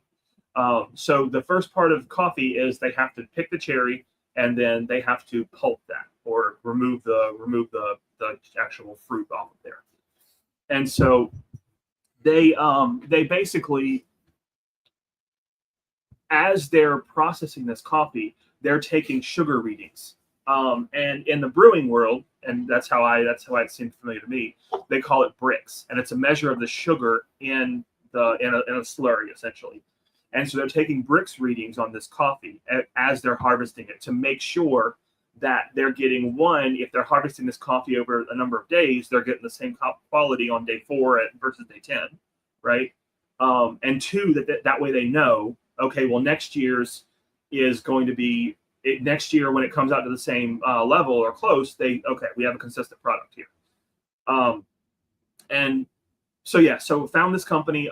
They do some weird stuff too. Like they do carbonic maceration and things like that. So like they actually ferment the coffee with fruit, and they'll do some where they ferment it in a more or less oxygen-free environment, and so then it almost gets anaerobic. It's, again, that's a whole nerd level that I don't know the audience can handle. I don't know that I can handle it, honestly. But this one in particular, they call it the Bricks Breaker because it had some of the highest bricks readings that they had ever seen on any of their beans coming out of the co-op. Just massive levels of sugar in these coffee cherries. And that, of course, kind of is a precursor to what's actually in the coffee bean itself, the seed. And so I found the company, reached out to them, started talking to them, and just wanted to know everything about them, right? What they did, what they do. Little cool story about them. They're constantly working to put back into all the individual farms. So one of the farms, it's so remote that the roads are so bad getting to it, they couldn't bring trucks to it. They couldn't even bring motorcycles up to it. The roads were that bad. So they had to bring all the coffee out on donkeys. So once after the season was over, they actually went in and smoothed out the roads so they could actually bring trucks in to bring the harvest out. So again, made their life so much better and so much easier through coffee for good, right? I think that's one of their mottos. But they're just doing fantastic things. They're doing it right. They care about quality, and their prices aren't bad either. But they are making competition grade coffee. Like when you see coffee competitions, you're seeing some of the coffee from Gold Mountain Growers. Like it's off the wall stuff. So that's the specialty that Jake was talking about. It's our first specialty coffee. It's definitely going out on a limb for us. It's great. It's absolutely bonkers. See, I love the fact that you're talking about, this company being vertically integrated with everything that they do, because Mick and I are talking with a company that we are harvesting a relationship with currently, that we want to do something with in the future. And they are 100% family run, vertically integrated. The owners do everything from plant the fields to pick the tobacco to the cigars and everything. So, saying again, we ought to think about, hooking up with you guys and doing something. That would be something that would be cool, is to do 2 projects back to back that both are vertically integrated, and they're both right next door to each other. So I was going to say the same thing. That is crazy that we're talking about that now. It's just, I don't know. I love when things come together, big full circle. So that's good stuff. I do have one more coffee question. I thought I was done. Did you guys ever have the coffee that the animal poops out? Oh, the Kopi Luwak. Yeah, I can never say that word, so thank you. Yeah. Yeah, you're welcome. We actually have. Thanks Yeah. to Jake and Chad. He went out on a limb and bought it. It is not bad. I But tried a cup as well. My brother-in-law had it in Virginia. He likes to spend money on shit he shouldn't, and literally this time it was Literally. kind of shit he shouldn't. Yeah, Yep. but yeah, I also had one cup of it just to say I did, but it was weird. I'm like, why? Like, who was the first person to be like, I'm grinding that up and drinking it? Yeah, I just Right. who does that? Yeah, it's See, that would be something from the South. The people didn't have the money, and they were like, "Crap, Right. this dang bear ate all our coffee." Well, it's right there. Maybe if we clean it, it might taste good. Let's give it a shot. yep. is it an Indonesian, right? I think it is. Yeah, I think you're right. It's or at least a lot of it, the variations that we see come out of Indonesia. Yeah. But yeah, honestly, if you hadn't told me it was Kopi Luwak, which is it actually comes from they call it Kopi Luwak, but it's a civet cat that eats the beans and then helps the process along. Eats the cherries. Yeah, eats the cherries exactly. But if you hadn't told me it was Kopi Luwak coffee, I wouldn't have known. I was like, oh, okay, it's not a bad cup of coffee. All right, but So Just is that kind of like is that the, chicken. is that the most caffeinated cat in the area? It's like the freaking Tasmanian devil running around. probably, yeah. That's good All right, stuff. so where are you guys at now? So you've got you. Are you still running off the two machines that you have? Mhm. Where have you? Let's go into where you're at now. Where have you expanded to? Where all are you starting to send your coffee? I know you were telling us in the green room that you now have, one of the cigar lounges carrying them. You have a couple that's either going to or have just started. Tell us where you're at now. Yeah, so Norm over at Cigar Vault Oakdale was our first wholesale customer. He primarily, for the majority of the coffee he gets is our Action Jackson because he has a really fancy espresso machine. And so we sent him a couple of different ones to try, and he really liked the Action Jackson. He also does have the our decaf Mexican for folks as well. We worked with a cigar lounge / restaurant out of Fort Smith, Arkansas, and came up with it's the 906. The name of the place is called 906 Cigar Lounge and Bar. I forget. Yeah, Something like that. we just And call it 906. 906 is how we know it. But he, the owner, wanted a blend of coffee, a custom blend that was from the primary growing regions for cigars. So it has Dominican, Honduran, and Nicaraguan in a component. And so now he's working to do his like espresso martinis and pull shots of it, make drip pots, all sorts of stuff. We've talked to another couple, I guess, cigar companies that want to potentially do blends with us in the future, which would be pretty darn awesome. But we primarily, like for our business, we sell online. Everything is online. We have we sit on 3 acres in just north of Jackson. Have a whole building that's dedicated to roasting / shipping / just storage. Storage, yeah. And so that's where we roast. Ethan finished it out for me and made it look nice. And I spend most of my evenings, afternoons out there. So Yeah, and so that's the other thing to call out, right? A lot of the coffee that you get in the store, some of it will actually have a date on it. A lot of it won't even have a date. It could have been roasted 6 months ago or a year ago, right? And coffee definitely loses its flavor as time goes on. We don't roast anything prematurely. We don't roast anything until we get an order come in.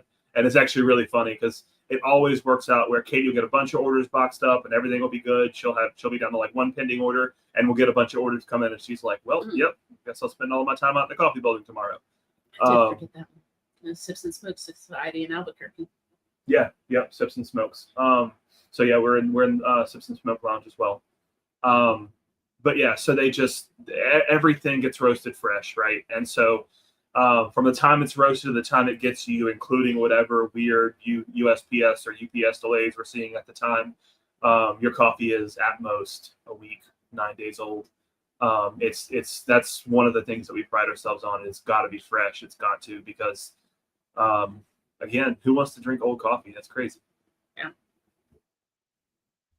Yeah, no, that's awesome. I usually save this till the end of the show, but it feels like a good time to say it. Like I feel like, you know, we need to get together on something, and you have an open window here if you guys ever want to put something out. But we also, you know, with the TriStar group, like we said, doing something there or a future pairing. I mean, that's something we can definitely talk about.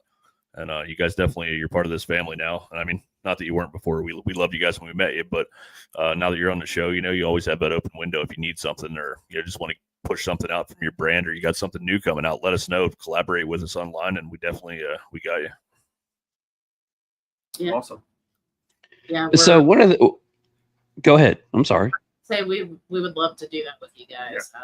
You know, we're so happy that y'all wanted to have us on, and it was a pleasure meeting both of you guys in Memphis. Yeah, I'm already looking forward to the next one. We'll make it more about, you know, more mutually beneficial, hopefully, for all of us. We love small brands that care about what they do and have that intrigue into what they do, you know, and they want to learn and build together. And that's what we've been doing since day one. We want to grow our community, whether that's coffee or cigars or bourbon.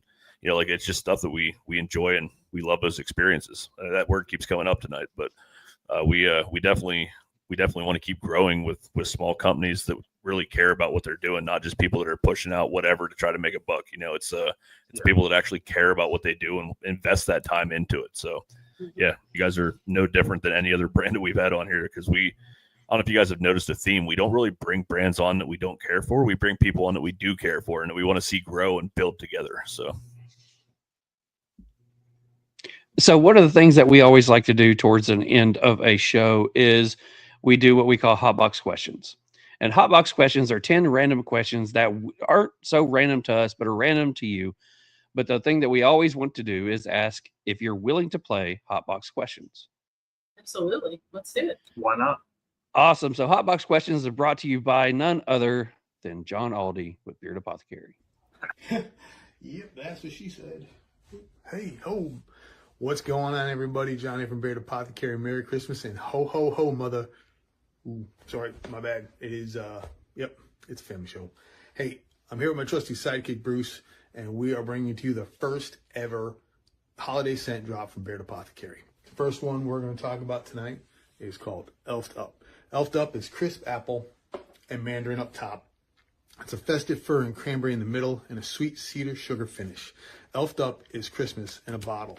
Our second offering is a little something we call Bad Santa.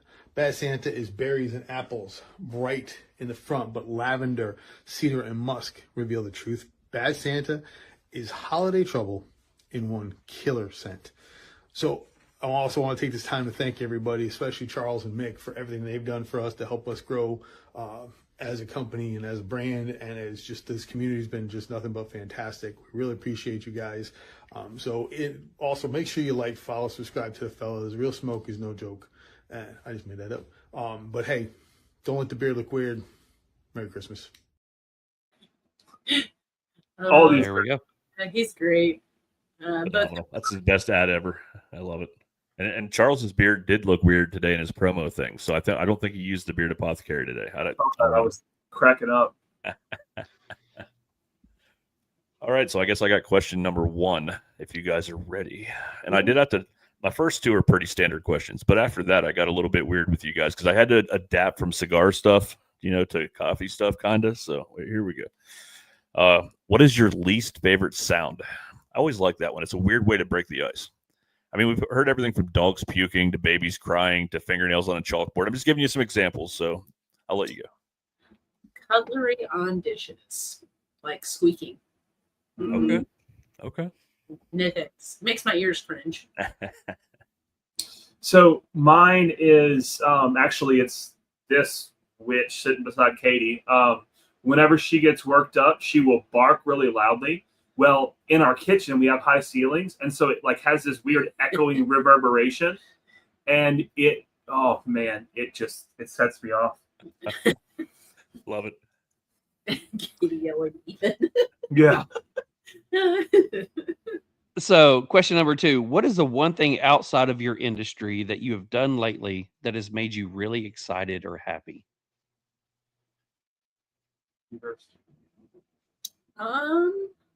That's a hard one. Jesus. I think going on all these barrel picks with people, like getting to meet people and like people that we don't even know, right? It's a little bit hard.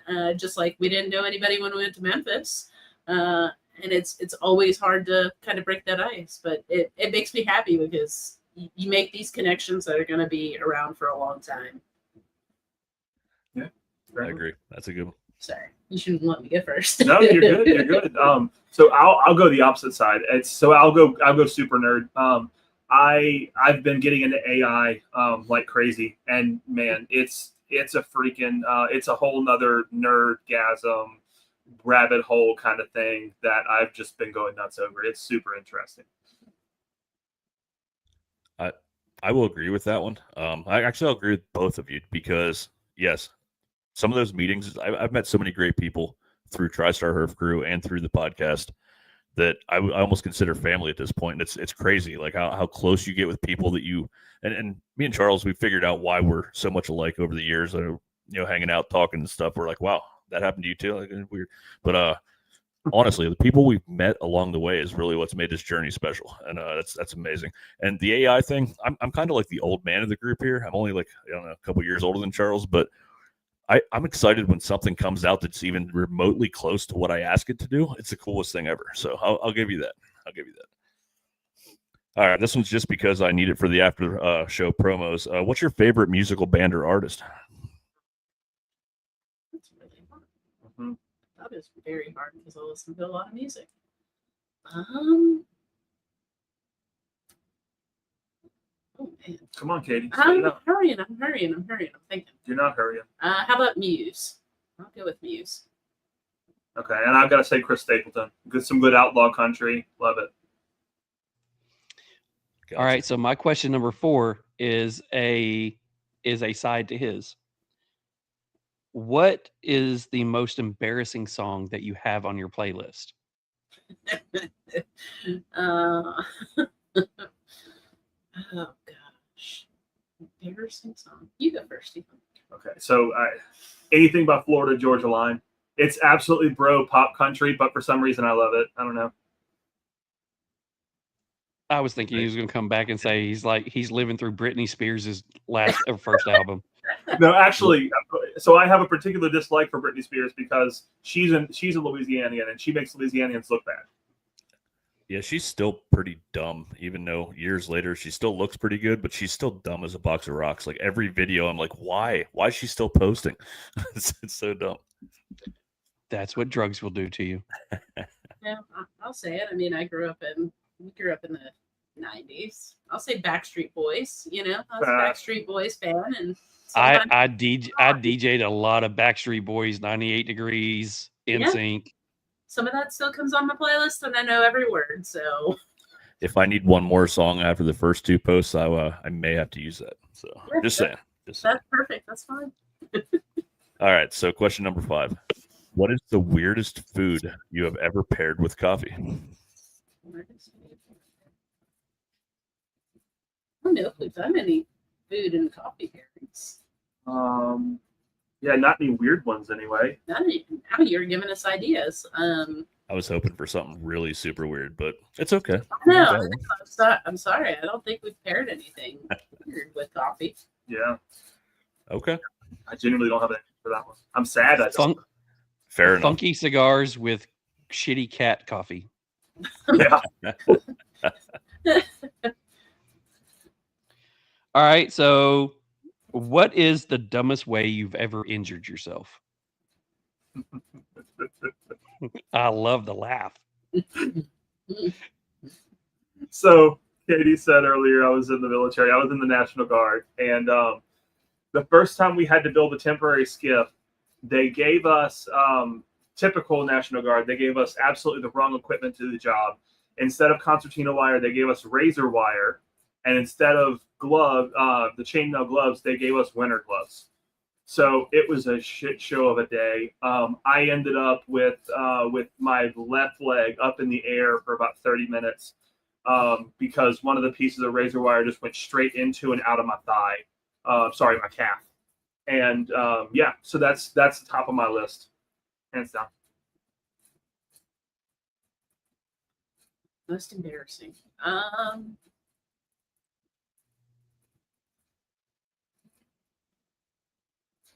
Probably falling down, not letting go of cokes because I was afraid they would bust on ice, on an icy hill. Yep.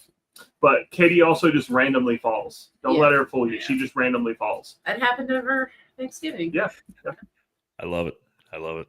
I will say I will completely agree with you, Ethan. I don't talk much about what I do for a living here, but razor wire is no joke. It doesn't matter if you're in full gear or not. You're still going to get cut. You cannot install razor wire without getting cut. So Correct. Mhm. Yep. All right. So question number 7. What is one misconception people have about the coffee industry?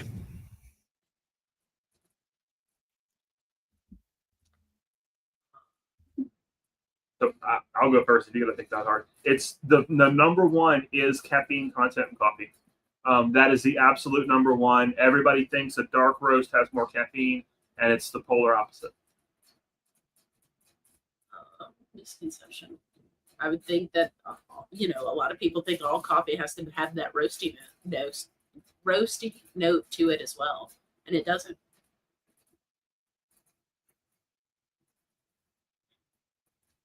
All right. So next question: what is the hardest lesson in life you've had to learn?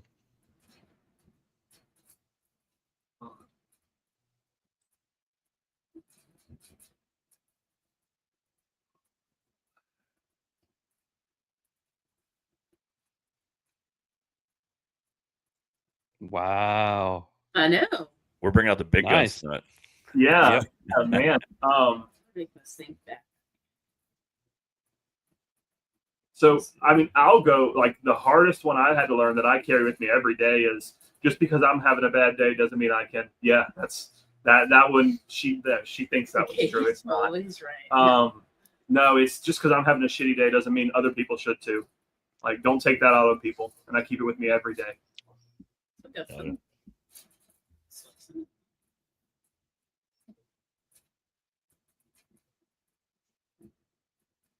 I would say how to move on from friends that are toxic. Mm. Like That's a good good one. friends that are toxic. Yeah. Say it that way.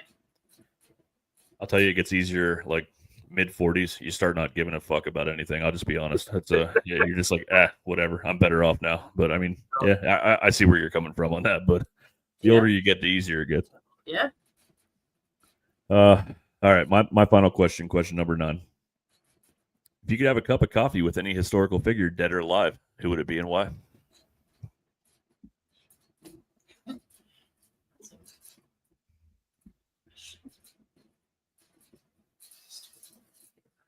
You're regretting playing these games, aren't you?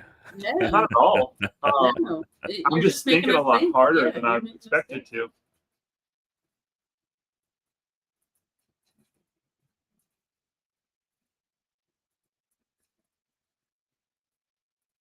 You know, he's not even. It's not even that historical age wise, but I'm going to say Oppenheimer because I can't imagine what that dude went through between the layers of bureaucracy and having to come to terms with creating the single most deadly thing we've ever had as humanity. That's a new one for the show. That's a good one. I like it. First one that came to mind was like Amelia Earhart, somebody that had to pioneer in her, path. It would be interesting to get in her mind of like how she could do that back at the, fly and how to navigate. That would be fun. Yeah, absolutely. Both be good stories. All right. So my last one is, if you could relive one day of your life exactly how it was, what day would it be? And why would you choose that day?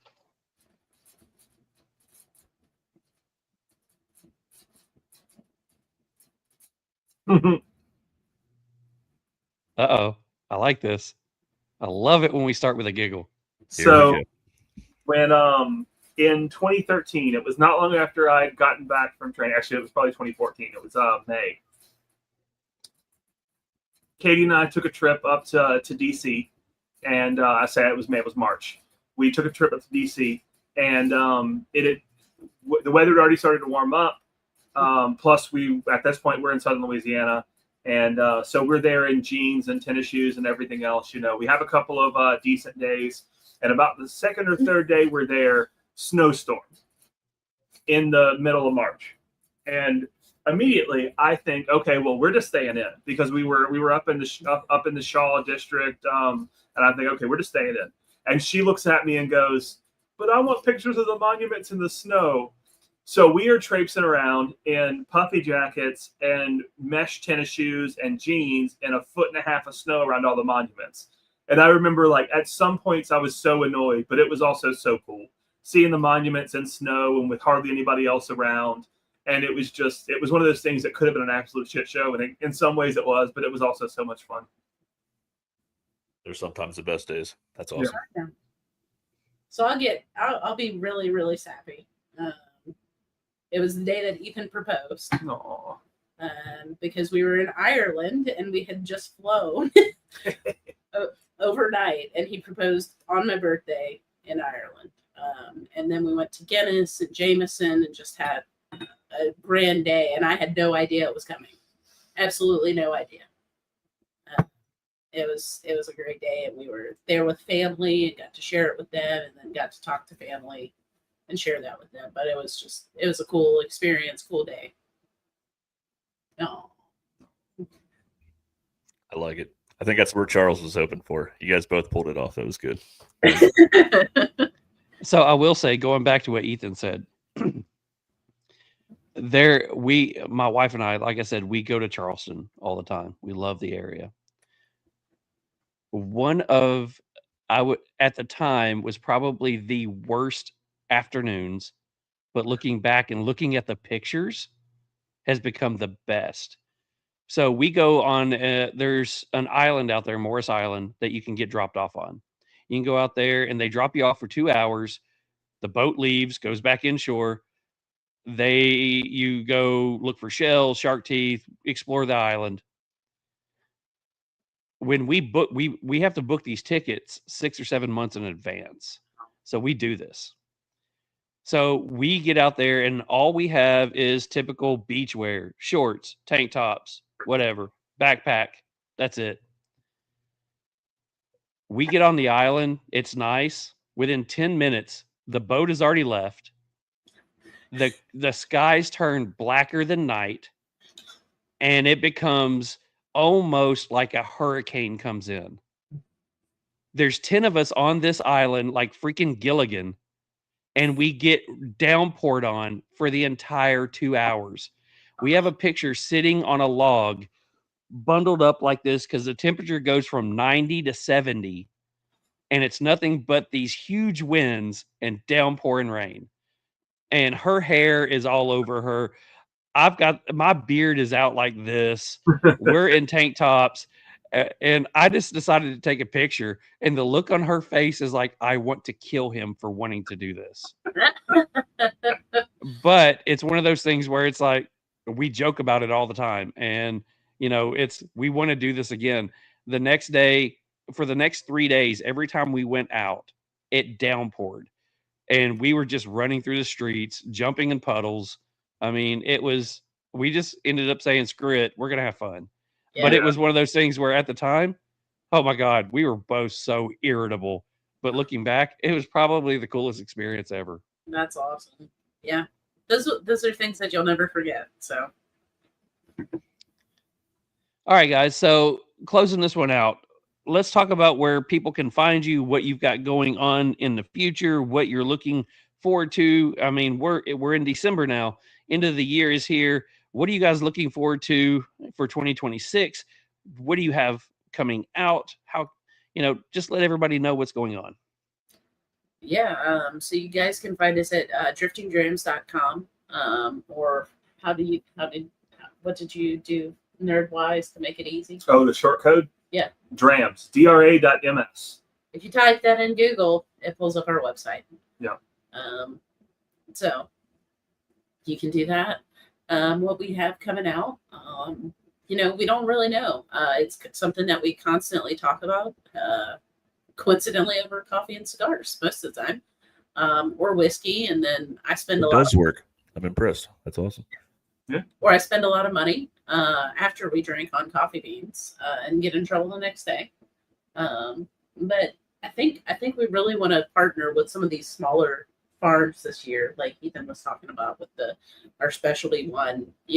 We're hoping that it continues to go well so that we can bring in another bean from them at some point this year. How about you? Yeah. I am excited about some of the whiskey picks we're doing because of the barrels. I am hoping that this year is more barrel-aged coffee for us. We have bags of coffee that Katie will randomly pull out that are 2 months old, and she cracks them, and I'm like, whoa, that's barrel-aged from across the room. Like, it's crazy, and it doesn't fade as long as they're kept away from oxygen, right? And so I think last year we probably went from doing about 40 pounds of barrel aged to last year we did 80 or 100, and this year I hope to double that again. Yeah. So That's awesome. I will say that I want you guys to be in touch with Mick through the podcast. He'll set us up something in a group chat again. Would love to get together and do something with you guys. Like we talked about, I am all in for something that's vertically integrated like that because, again, we're cultivating a relationship with a group that is also vertically integrated and would love to kind of do something with both. So get up with me, let's talk together and have some fun with this one. But want to thank you guys so much for jumping on. It's something that I find that nerding out, there's not too many things I get to nerd out about anymore. And this is something that tonight, you're bringing out words that I'm like, I don't know what this means, but I'm going to look it up later. Yeah. Well, thank you guys so much. Well, 2026, I feel is going to be a fairly big year for us as well. We're starting off with some really big names in the industry, and we're hoping to keep growing, and people that we care about, we want to help grow as well. So yeah, we'll definitely set up that group chat. We'll figure something out. And I love the ingenuity and everything you guys are doing. You're doing it the right way, which means so much to us. It's not like you're out there trying to like repackage some BS and call it something of your own. And you know what I mean? You're doing it the right way. It started in a freaking popcorn popper, but where you're at right now is unbelievable. I mean, this is some of the best coffee I've had. So definitely keep doing what you're doing. You always have that open window that, like I said about. And but before we let you go, Charles, did you want to do that drawing quick while they're on the We line? do need to do that one. Yeah. So guys, make before they start talking about it, guys, you have a chance to go ahead and put in #RealSmoke. We are going to be giving away a prize that they are actually providing. So I'll let them talk about what they're giving away while you guys type in the comments #RealSmoke. After they do that, Mick will give you the rules on how we do it, and then we'll go ahead and get that one started. Yeah, if y'all can do it 2 different ones, we'll give away 2 $15 gift cards so that 2 lucky winners can get a chance to get some of our coffee. We just need your name and email address, and I can get you all that information. But just trying to get our coffee out there for folks to have a chance to try it and see what you think. Yep. Yeah. Like I said earlier, we don't advertise. I hate giving money to big corporations for no reason. And so this is how we advertise, right? We do things like this. We do charity giveaways, things like that. We want to be involved in our community, right? Because community is what makes experiences, and that's been the theme of the night. So that's how we like to get the word out about us. It helps everybody involved, and it's just fun too. Yeah, that's the reason I'd originally said about we'll have them directly contact the winners, directly contact you guys, because why go through a middleman here when they could contact directly with you? It's about building that relationship And I'll also say, if you don't want the coffee, Charles and I will take your damn gift card. So I'm just saying, just putting that out there. 100%. Mick, go ahead and go over how we do this now. That way everybody's not confused. Well, since it's a new brand that is giving something away, everybody's eligible. So if you've typed in hashtag Real Smoke, we have been guaranteed by StreamYard that your name is in there, even if you don't see it. It does scroll weird sometimes. I will give you that, but I promise you your name's in there. So we'll roll through this. We'll pick out 2 winners. We are going to pick on the 5th. Yep, I almost forgot. Because there's something weird going on with StreamYard. The first person always seems to be the same person. So we're going to pick the 5th person to be the winner. And then 4 more draws, the 5th person's the winner. Did that make any sense? Did I fudge that up? 5th person. It's all good. Cool.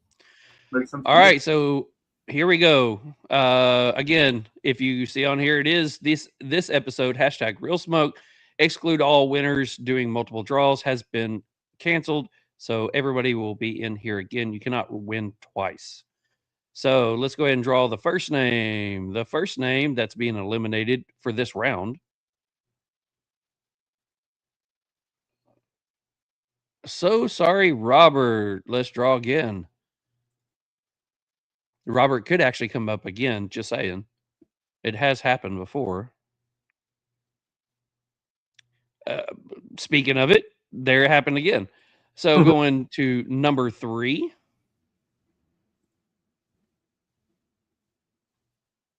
I'm going to laugh if Sin wins. That'd be all. Oh, wow. Number 4.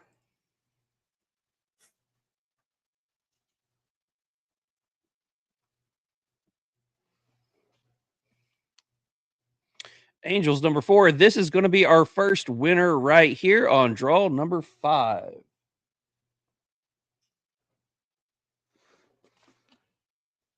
Draw number 5 is Rob the Cigar Czar. Heck yeah. How many times did Rob put his name in tonight? I'm a little confused. I don't know, but it's on 3 different platforms. So he won it off of Rumble. So Rob, make sure you send them all the information that they asked for. Don't send it to us, send it to them. Yeah. So we are going to go ahead and spin for the next one. Yeah, shoot us a message on Instagram. Yep. That's the easiest, probably. Yeah. So number 1 is going to be Cecilia. Correct. Number 2 is going to be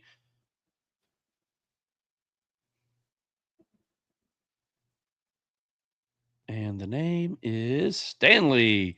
Number 3 is going to be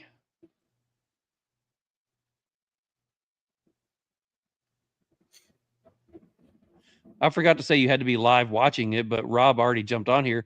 Robert is on here for that one. Number 4 is going to be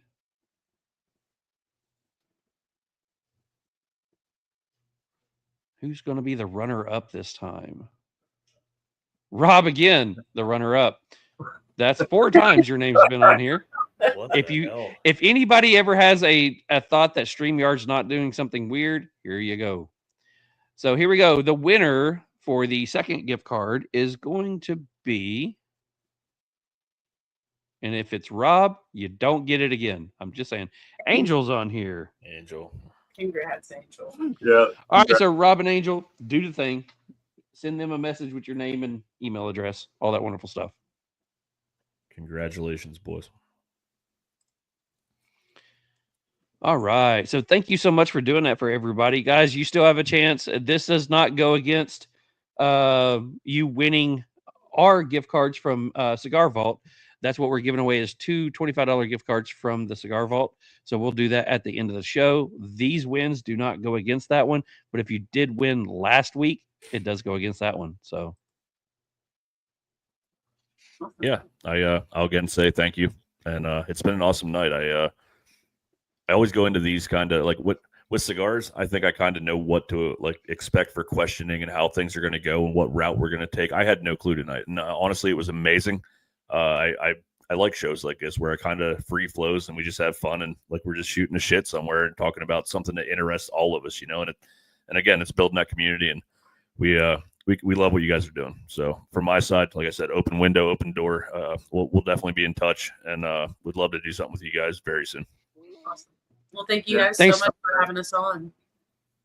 You all have a wonderful evening. Thanks so much again, and we will talk to you soon. Yeah, we'll talk to you soon. Cheers, Cheers, you guys. All right. Thanks, guys. Cheers. And just like that, episode 57 is in the books. We do have a few things left to do. We do have a cigar review. We are smoking, or we did smoke, a fantastic cigar. We're going to review that one here in a little bit. We do have some prizes to give away, and we do have some meanwhile in Memphis. But more importantly, the Falcons have jumped out into the lead. It is 14-13 against the Bucks. 12 minutes left in the third quarter. Don't worry. Don't worry. They'll blow it. Just don't worry. The Falcons will blow it. So if you're a Bucks fan, don't worry about it. All I'm rooting for this year with the Falcons is that they fire Raheem. That's all I'm rooting for anymore. The rumor was that he wasn't even going to be on the field tonight. Maybe that's why they're winning. That it could be. Very well could be. So really quickly, want to give a huge shout out to the Real Smoke champ herself. What's up, Sin? Hi, Sin. All right, so we do have a cigar that we need to get into the review. Mick looks like he's having a coronary over there.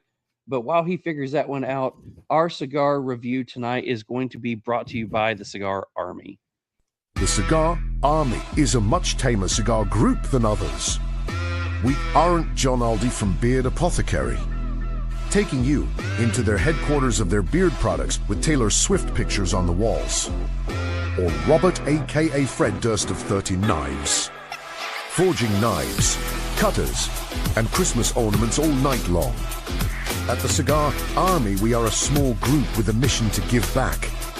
Our Toys for Tots fundraiser is our current give back where we look to help the kids.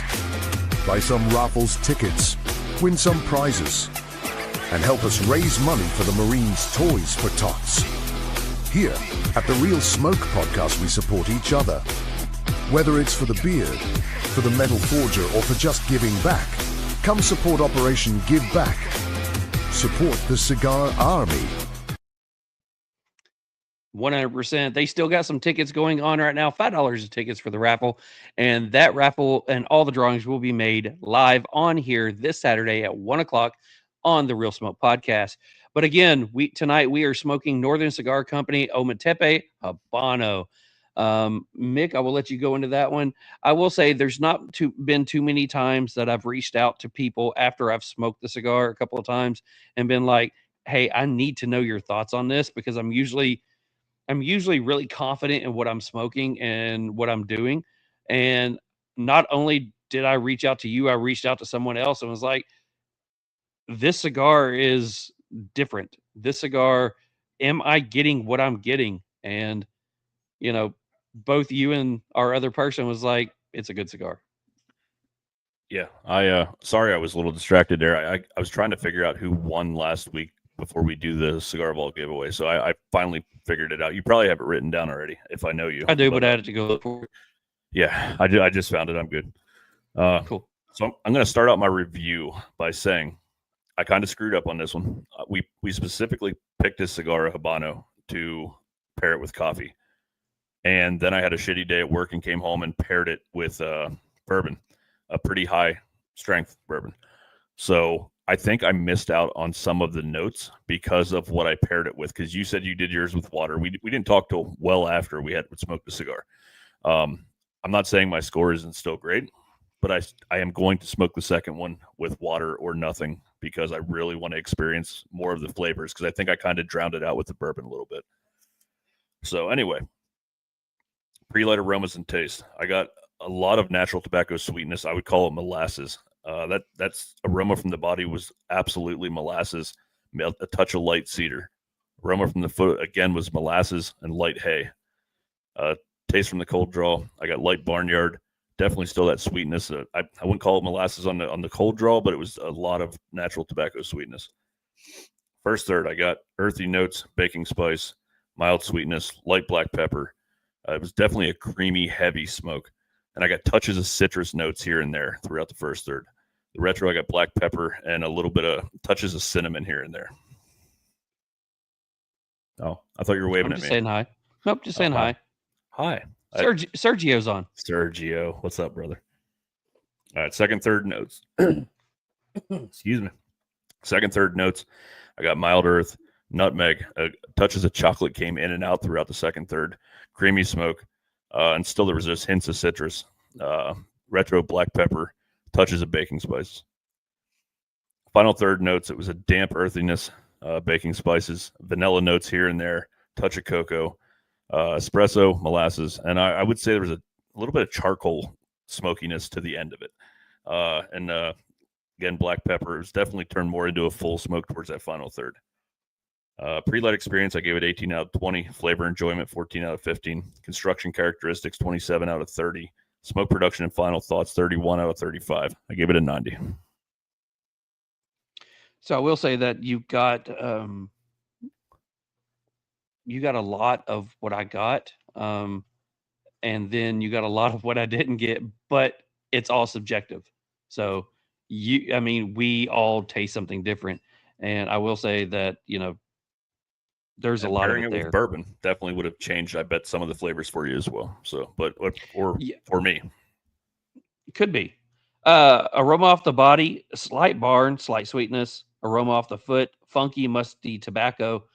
Taste off the cold draw, a sweet fruit cup, peaches, earth. So when I say fruit cup, imagine when you were a kid getting those little fruit cups that had all the little mixed fruits in it. The syrup out of that one is what I was getting.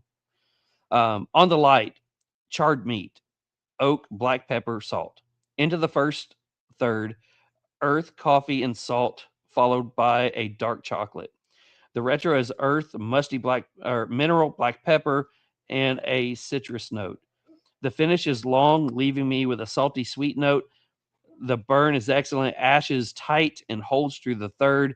Draw is slightly more snug than what I like, but it still gives you lots of thick, chewy, flavorful smoke. Medium plus strength, full body. Into the second third, notes up front are earth, savory pepper note, followed by a slight molasses sweetness. The retro is white pepper, coffee, dark chocolate. The finish is long and so good. Reminds me, and this is what I sent someone today. The finish, the aftertaste, reminded me specifically of a Dove dark chocolate, sea salt, and caramel candy bar. I could not get it. I could not get enough of it. Burn fantastic. Draw's gotten better. It opened up a lot more. The ash is tight. Strength still medium plus. Final third notes up front is dark chocolate, espresso, salt, and black pepper. I will say it's like a salt black pepper steak. There was a meaty note in there that I liked. The retro is white pepper, salty beef, slight sweet note. Finish reminds me of one of the best salt and pepper crusted steaks that I've ever had. Finish is long and savory. Burn and ash and draw is all great. Full body, medium plus strength. So when I started smoking it, I was not expecting many transitions. And for me, the cigar went from something that had that mineral note that I liked with some sweetness. Then it went into a lot of like chocolate notes. It went into that salty chocolate caramel notes. And then the final third was like me eating a steak. I left this morning thinking I need to have a steak tonight for dinner. And the only other cigar that I've ever said that I've tasted that was almost like that was a Red Meat Lovers. As much as you've heard me and Mick both talk about a Red Meat Lovers, I picked this one over a Red Meat Lovers every day. This was a good cigar. So going into scoring, pre-light experience, I gave it a 17 out of 20. Flavor enjoyment, I gave it a 15 out of 15. Construction and characteristics, a 28 out of 30. Smoke production and final thoughts, a 34 out of 35. I gave it a 94. So you take Mick's 90, my 94. Josephus says it best. It comes out to a 92 from the Real Smoke Podcast. Real Smoke Podcast gives the Ometepe Habano from Northern Cigars a 92. I said it in my post. If you are not familiar, get familiar. Honestly, I know how much I love the red.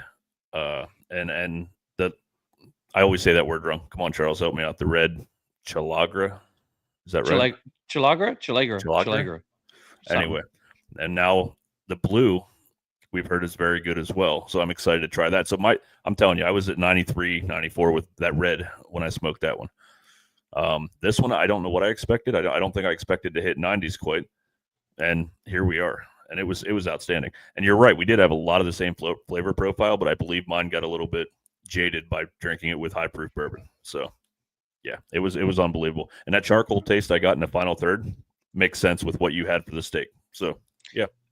So Roberto's on here. He says, "What an excellent palate you guys have."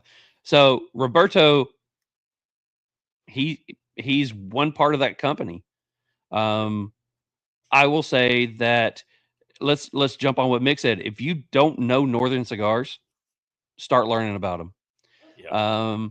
There are not too many brands that most brands I have to warm up to. There's been very few over the last couple of years that I've been like, I have to know more. This is one I have to know more. Sin says, wow. Robert says, pray. And so he says, thank you. We got a dime. Sin says, chill, cog gray. Chicago. Okay. I think I was close. Sin also knows it's me. Yeah. Well, I think we both butchered that one. So whatever you guys are doing out there, keep it up. Fantastic. I know we got some other ones to try. That's kind of what I said. I had another one that I wanted to smoke. Another one of the ones we just reviewed.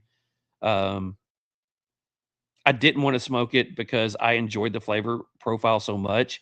I didn't want to just blindly smoke it over here while I was working the keyboard over here. I wanted to be able to sit back and enjoy it. So, I do know that we do have a few others. I do want to hold them in reserve because I want to do them for other shows.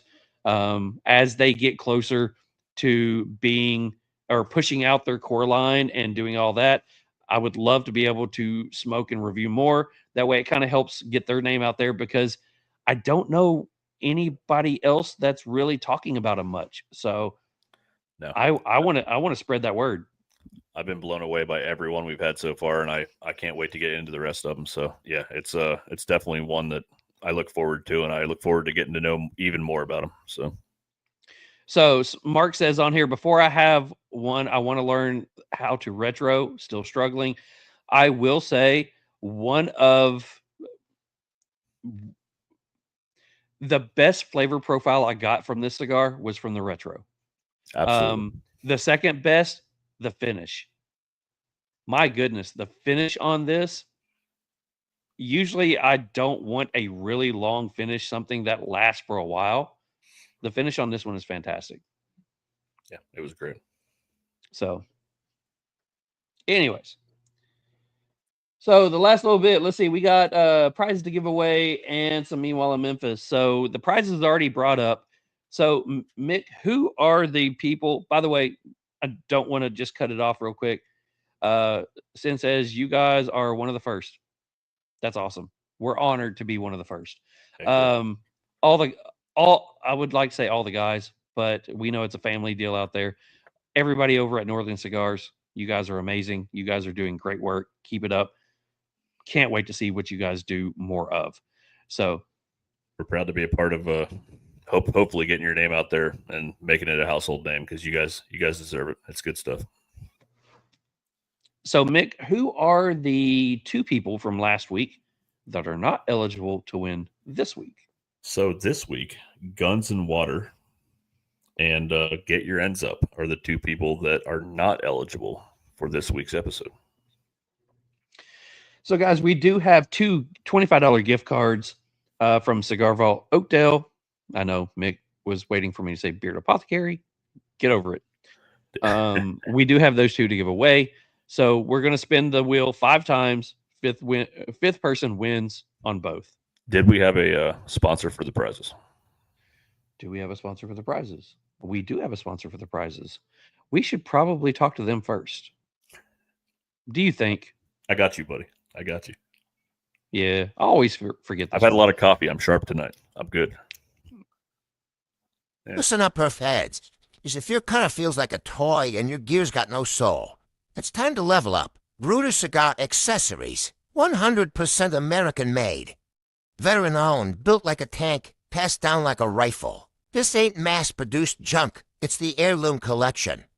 Precision built with grade 5 titanium, magnet steel blades, magnetic action, and inlays so clean they'll make your humidor blush. Check out the Heirloom Ambassador, a semi-custom raw titanium anodized finished cutter with exotic woods like Purple Heart and Bolivian rosewood. Or the Heirloom Elite, a fully customizable cutter with Cerakote, abalone, two-tone layouts, every detail dialed in. Each piece is serialized, built with pride, made to outlive you. So if you're tired of plastic cutters and flimsy lighters, go check out Bruders. Hit their website. Get something that matches your smoke game. Bruders, where legacy meets grit. Huge thanks to Bruders for all that you do for us. By the way, really quick, Falcons are now losing 14-20 to the Bucks, just like we knew they would. Absolutely. Raheem is somewhere watching. So I'm going to say this before we spin. I want the Falcons to lose miserably the rest of the year. Me too. I want them to get absolutely curb stomped by every team. So the entire office, the entire management line can be kicked to the curb. I mean, fire. I don't know how he gets fired because he owns the team, but I mean, fire Arthur Blank at this point. I mean, for leaving everybody keep their job. I'm just saying. Hell yeah, spin number 1. We can go ahead and keep bashing them while we do this. I mean, so Mitch. Yeah, Mitch. Uncle Mitch. Sorry, Uncle First Mitch. one to lose. Sorry, brother. Make sure you type in #RealSmoke. I will say, winning against Buffalo gave me a little hope, and then losing to the Jets 2 weeks later. That's pretty much how the season's going. Sorry, Sin. Sorry, Sin. Hey, Sin, you need to let me know when you are in the States again so I can send you your poster that is signed by all of you fantastic ladies that helped us out. By the way, Sin, you won second and third win. So this is number 4. Who's our winner going to be? Let me see. Angel. Win number 5. This is going to be person that wins it all. If it's not one of the people who's already won before. Just saying. Yep. Win number Cigars with Angel. Okay. Angel. Are you here, Angel? You got to be here. Are you here, sir? Sin says she can send me an address. Send me an address. I will get that shipped out next week. I promise you. Angel says he is here. He says, I now get a gift card as well as coffee. Angel, you can no longer win ever again. Just say ever again. Yeah. Don't care how pretty you are in that Illuminati shirt. Yes. All right. So here we go. We start for the next one. Spin number 1. If it says Angel again, I'm going to die. Oh my gosh. You already Angel won. How many times have you entered your name? I'm just saying. Number 2. I guess Rob did hit 3 times in the first time, so. Yeah, he did. Yeah. Josephus. Number 3. Let's get somebody new on here. Come on. Josephus hasn't won for a little bit. I have seen a couple new names, so that'd be cool. Sin is number 3. Let's go for number 4. Sin, it's the system is wanting you to win. It is. Cecilia, number 4. This is going to be for the win. Number 5.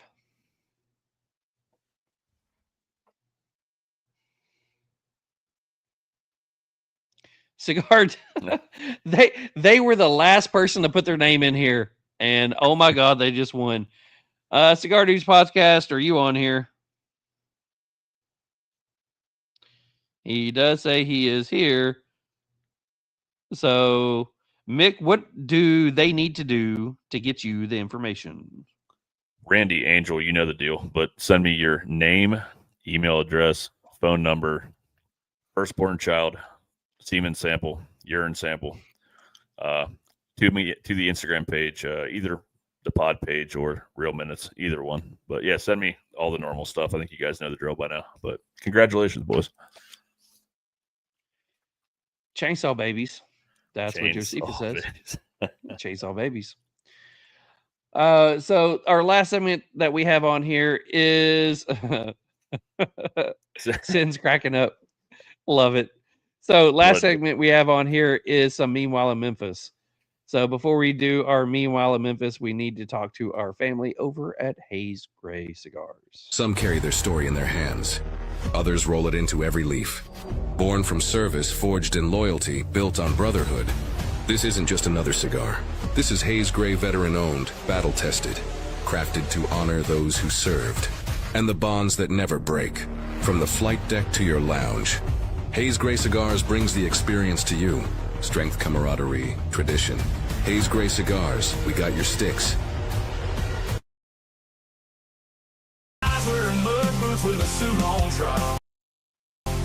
Meanwhile in Memphis, let's stay here a while. Meanwhile in Memphis, it's happening again.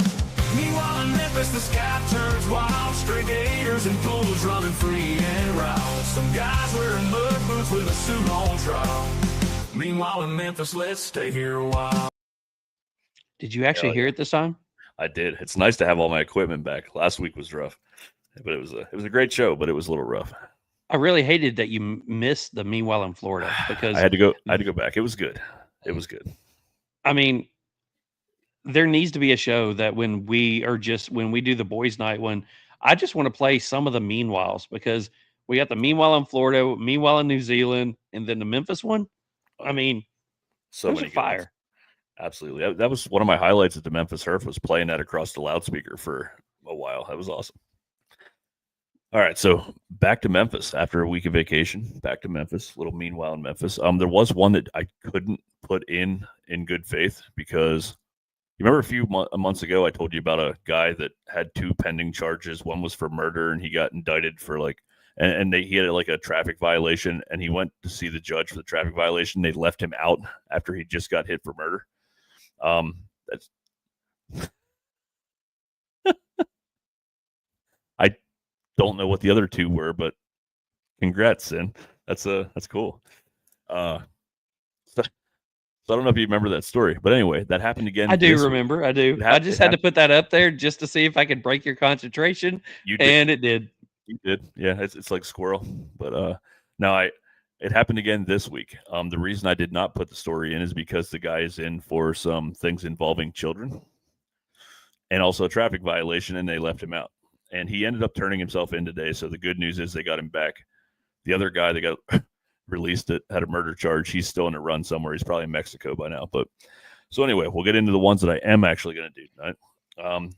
A woman got arrested for forgery and theft of property. A woman accused of forging and cashing a $6,000 plumbing company check.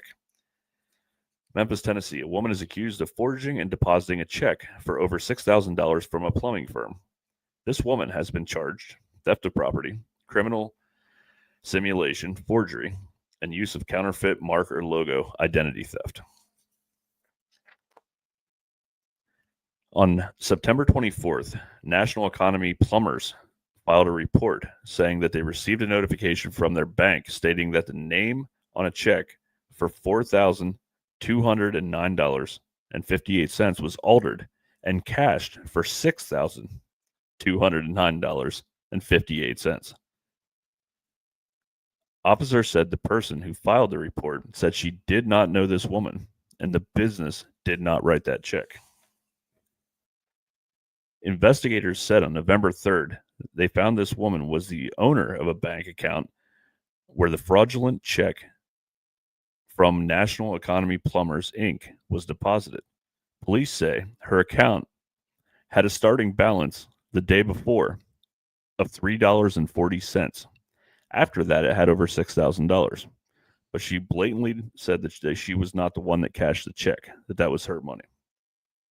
She was just working at the club. That's what she got. All those quarters.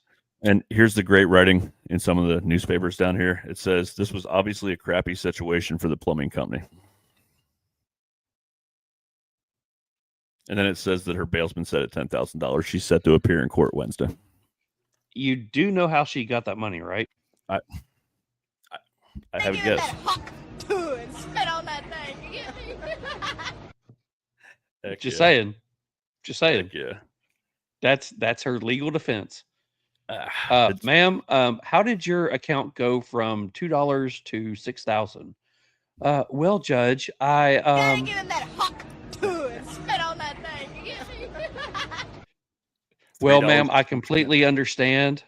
Charges dropped, case dismissed. Absolutely. It should have been that easy. I mean, maybe she'll have her day in court and it won't be so crappy. Story number 2. Man found guilty of robbing a dozen dollar stores, gas stations across Memphis over the past 3 years. Dang it, Bobby. What is it about dollar stores in Memphis? Who robs a effing dollar store? Like, what? All right. This 29-year-old man was found guilty of robbing $9 stores and 3 gas stations across Memphis during a 2-month period several years ago, according to the U.S. Attorney's Office in Western Tennessee. The office said a federal jury delivered on Thursday a guilty verdict for this guy, who was charged with a string of armed robberies during the summer of 2022. He could face at least 75 years in a federal prison for robbing dollar stores. He's special. Attorney's office said that he robbed the following dollar stores from May 23rd to June 16th in 2022. I'm not going to read them all off, but there are $9 stores and 3 gas stations. The attorney's office said that while he was trying to rob a new gas station last week, people recognized him from the robberies in 2022 and called police. And he threatened them and said he had a gun, did not show a gun, ended up leaving with no money, and later getting arrested, where they tied him into the rest of these other robberies. They estimate that he has stolen close to $3,000. So he got away with about $3,000 by robbing 12 places, and then he ends up getting caught robbing nothing. So just say it. You robbed 12 places, right? Yep. All 12 are dollar stores. Yeah. And you only get $3,000. Yeah. Come on, man. Move up to something better. Memphis. I mean, if you're going to get arrested, you get 75 years in jail, up to Meanwhile, 75 years in jail. What are you doing? At least go to jail for getting a big stash. I mean, holy hell. All right, so I don't know if this one made out the news out your way, but right on the Mississippi border is DeSoto County, across the way from Memphis. DeSoto County launches billboard warning against crime. It says, Memphis criminals, turn around now. Prison awaits you in DeSoto County. Nice. Yeah. So, Memphis, Tennessee. DeSoto County District Attorney Office announced Wednesday that it's launching a campaign for Memphis criminals to stay out of DeSoto County. Over the last several years, DeSoto County has experienced a significant number of criminals coming from Memphis with the sole purpose of committing residential and commercial crimes. The district attorney's office said in a news release, they're accustomed to the soft on crime policies in Memphis and not here in our county. That's not going to happen. The DA's office said that criminals from Memphis contribute to over 30% of the felonies in DeSoto County. Dang. So the district attorney's office said that the billboard will be along I-55. It's right by the Tanger outlets, straight across the border. It says soon to be near populated shopping areas with a message that says turn back now in large capital letters.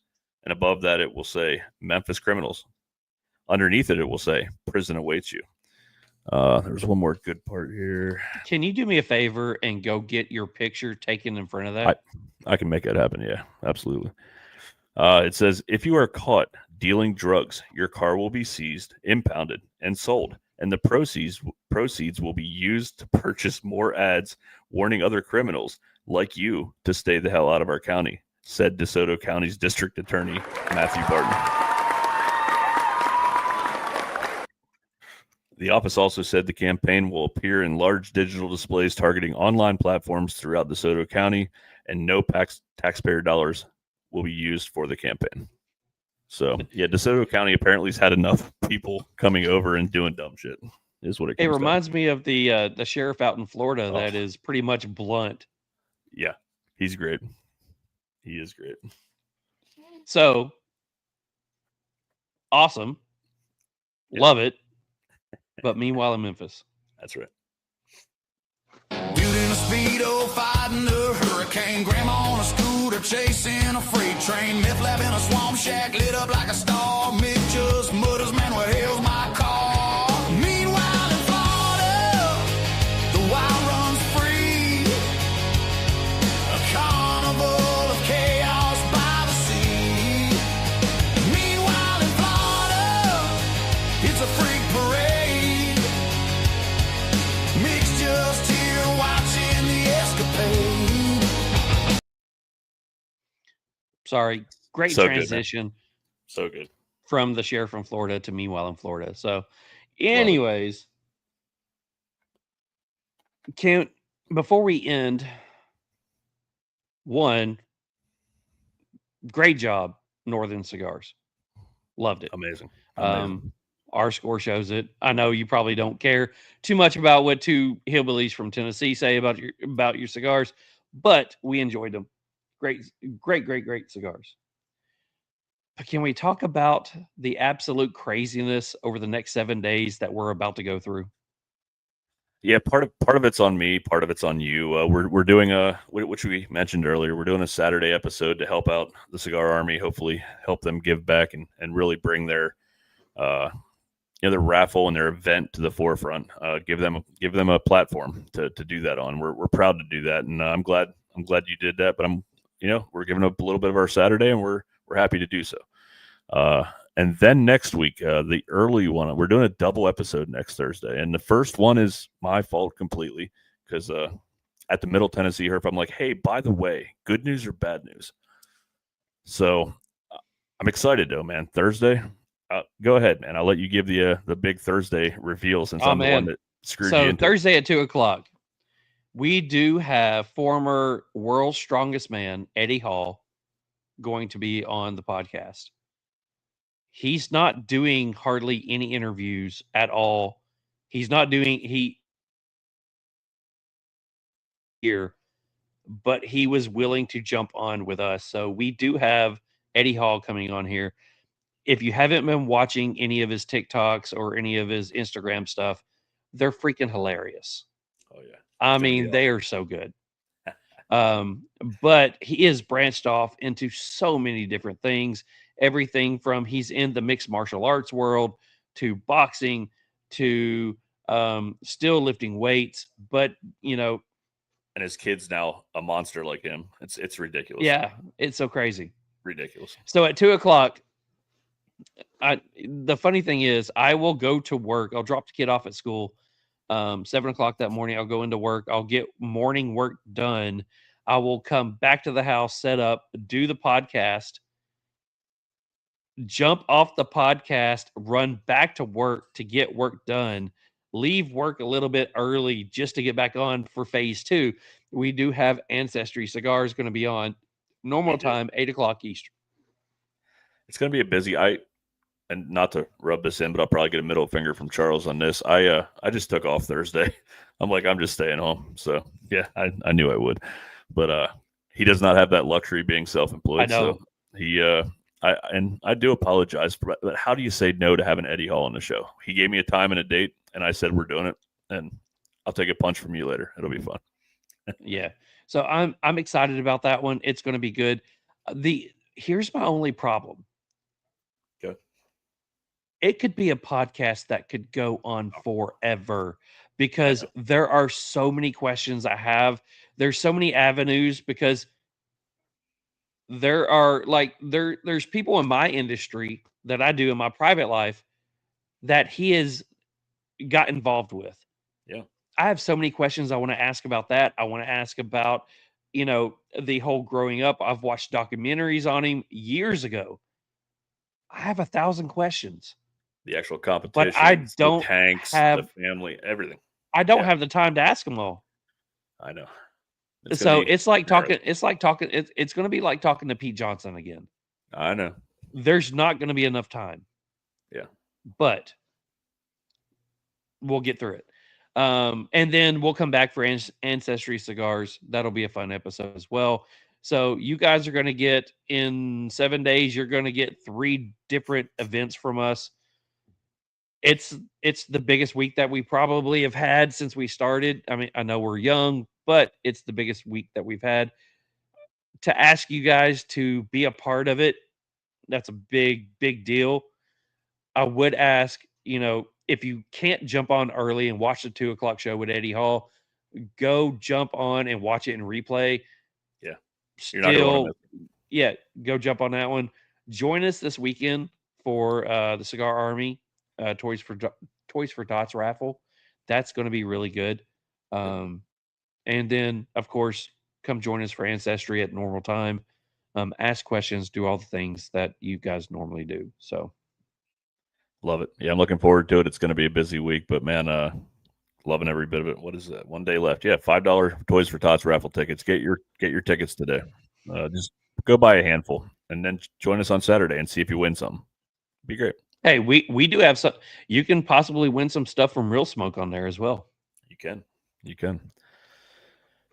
All right, so guys, once again, if you want to be featured on here on our Real Smoke Live or Real Smoke in the Wild, make sure you go out to our link in our bio and get the link to go look at some of our swag.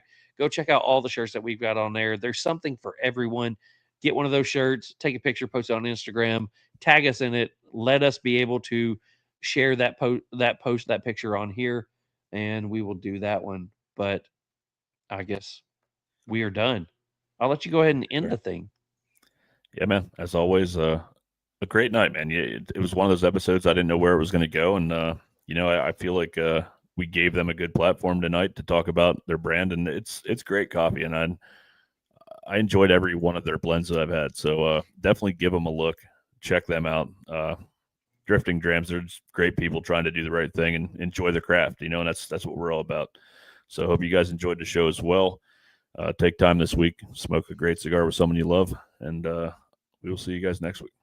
Oh, I guess Saturday.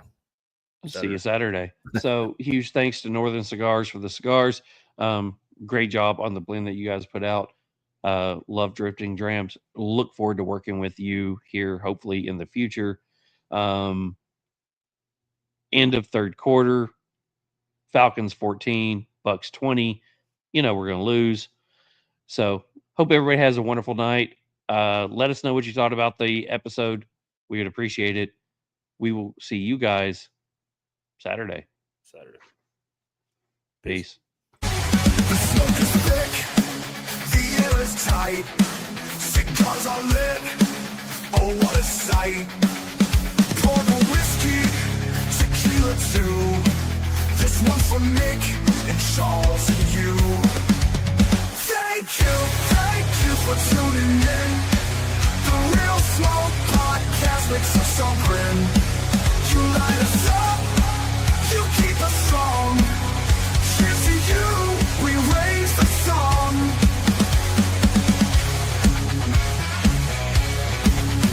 Conversations deep, the stories fly. Ashes fall, with spirits high. The gas is rolling, the penters flow. You've kept us burning, don't let it go. Thank you for tuning in. The Real Smoke Podcast makes us all grin. You light us up, you keep us strong. Cheers to you, we raise the song.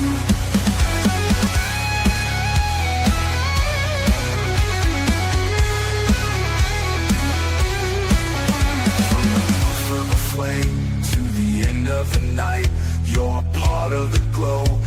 part of the light. Mick and Charles with a laugh and a grin.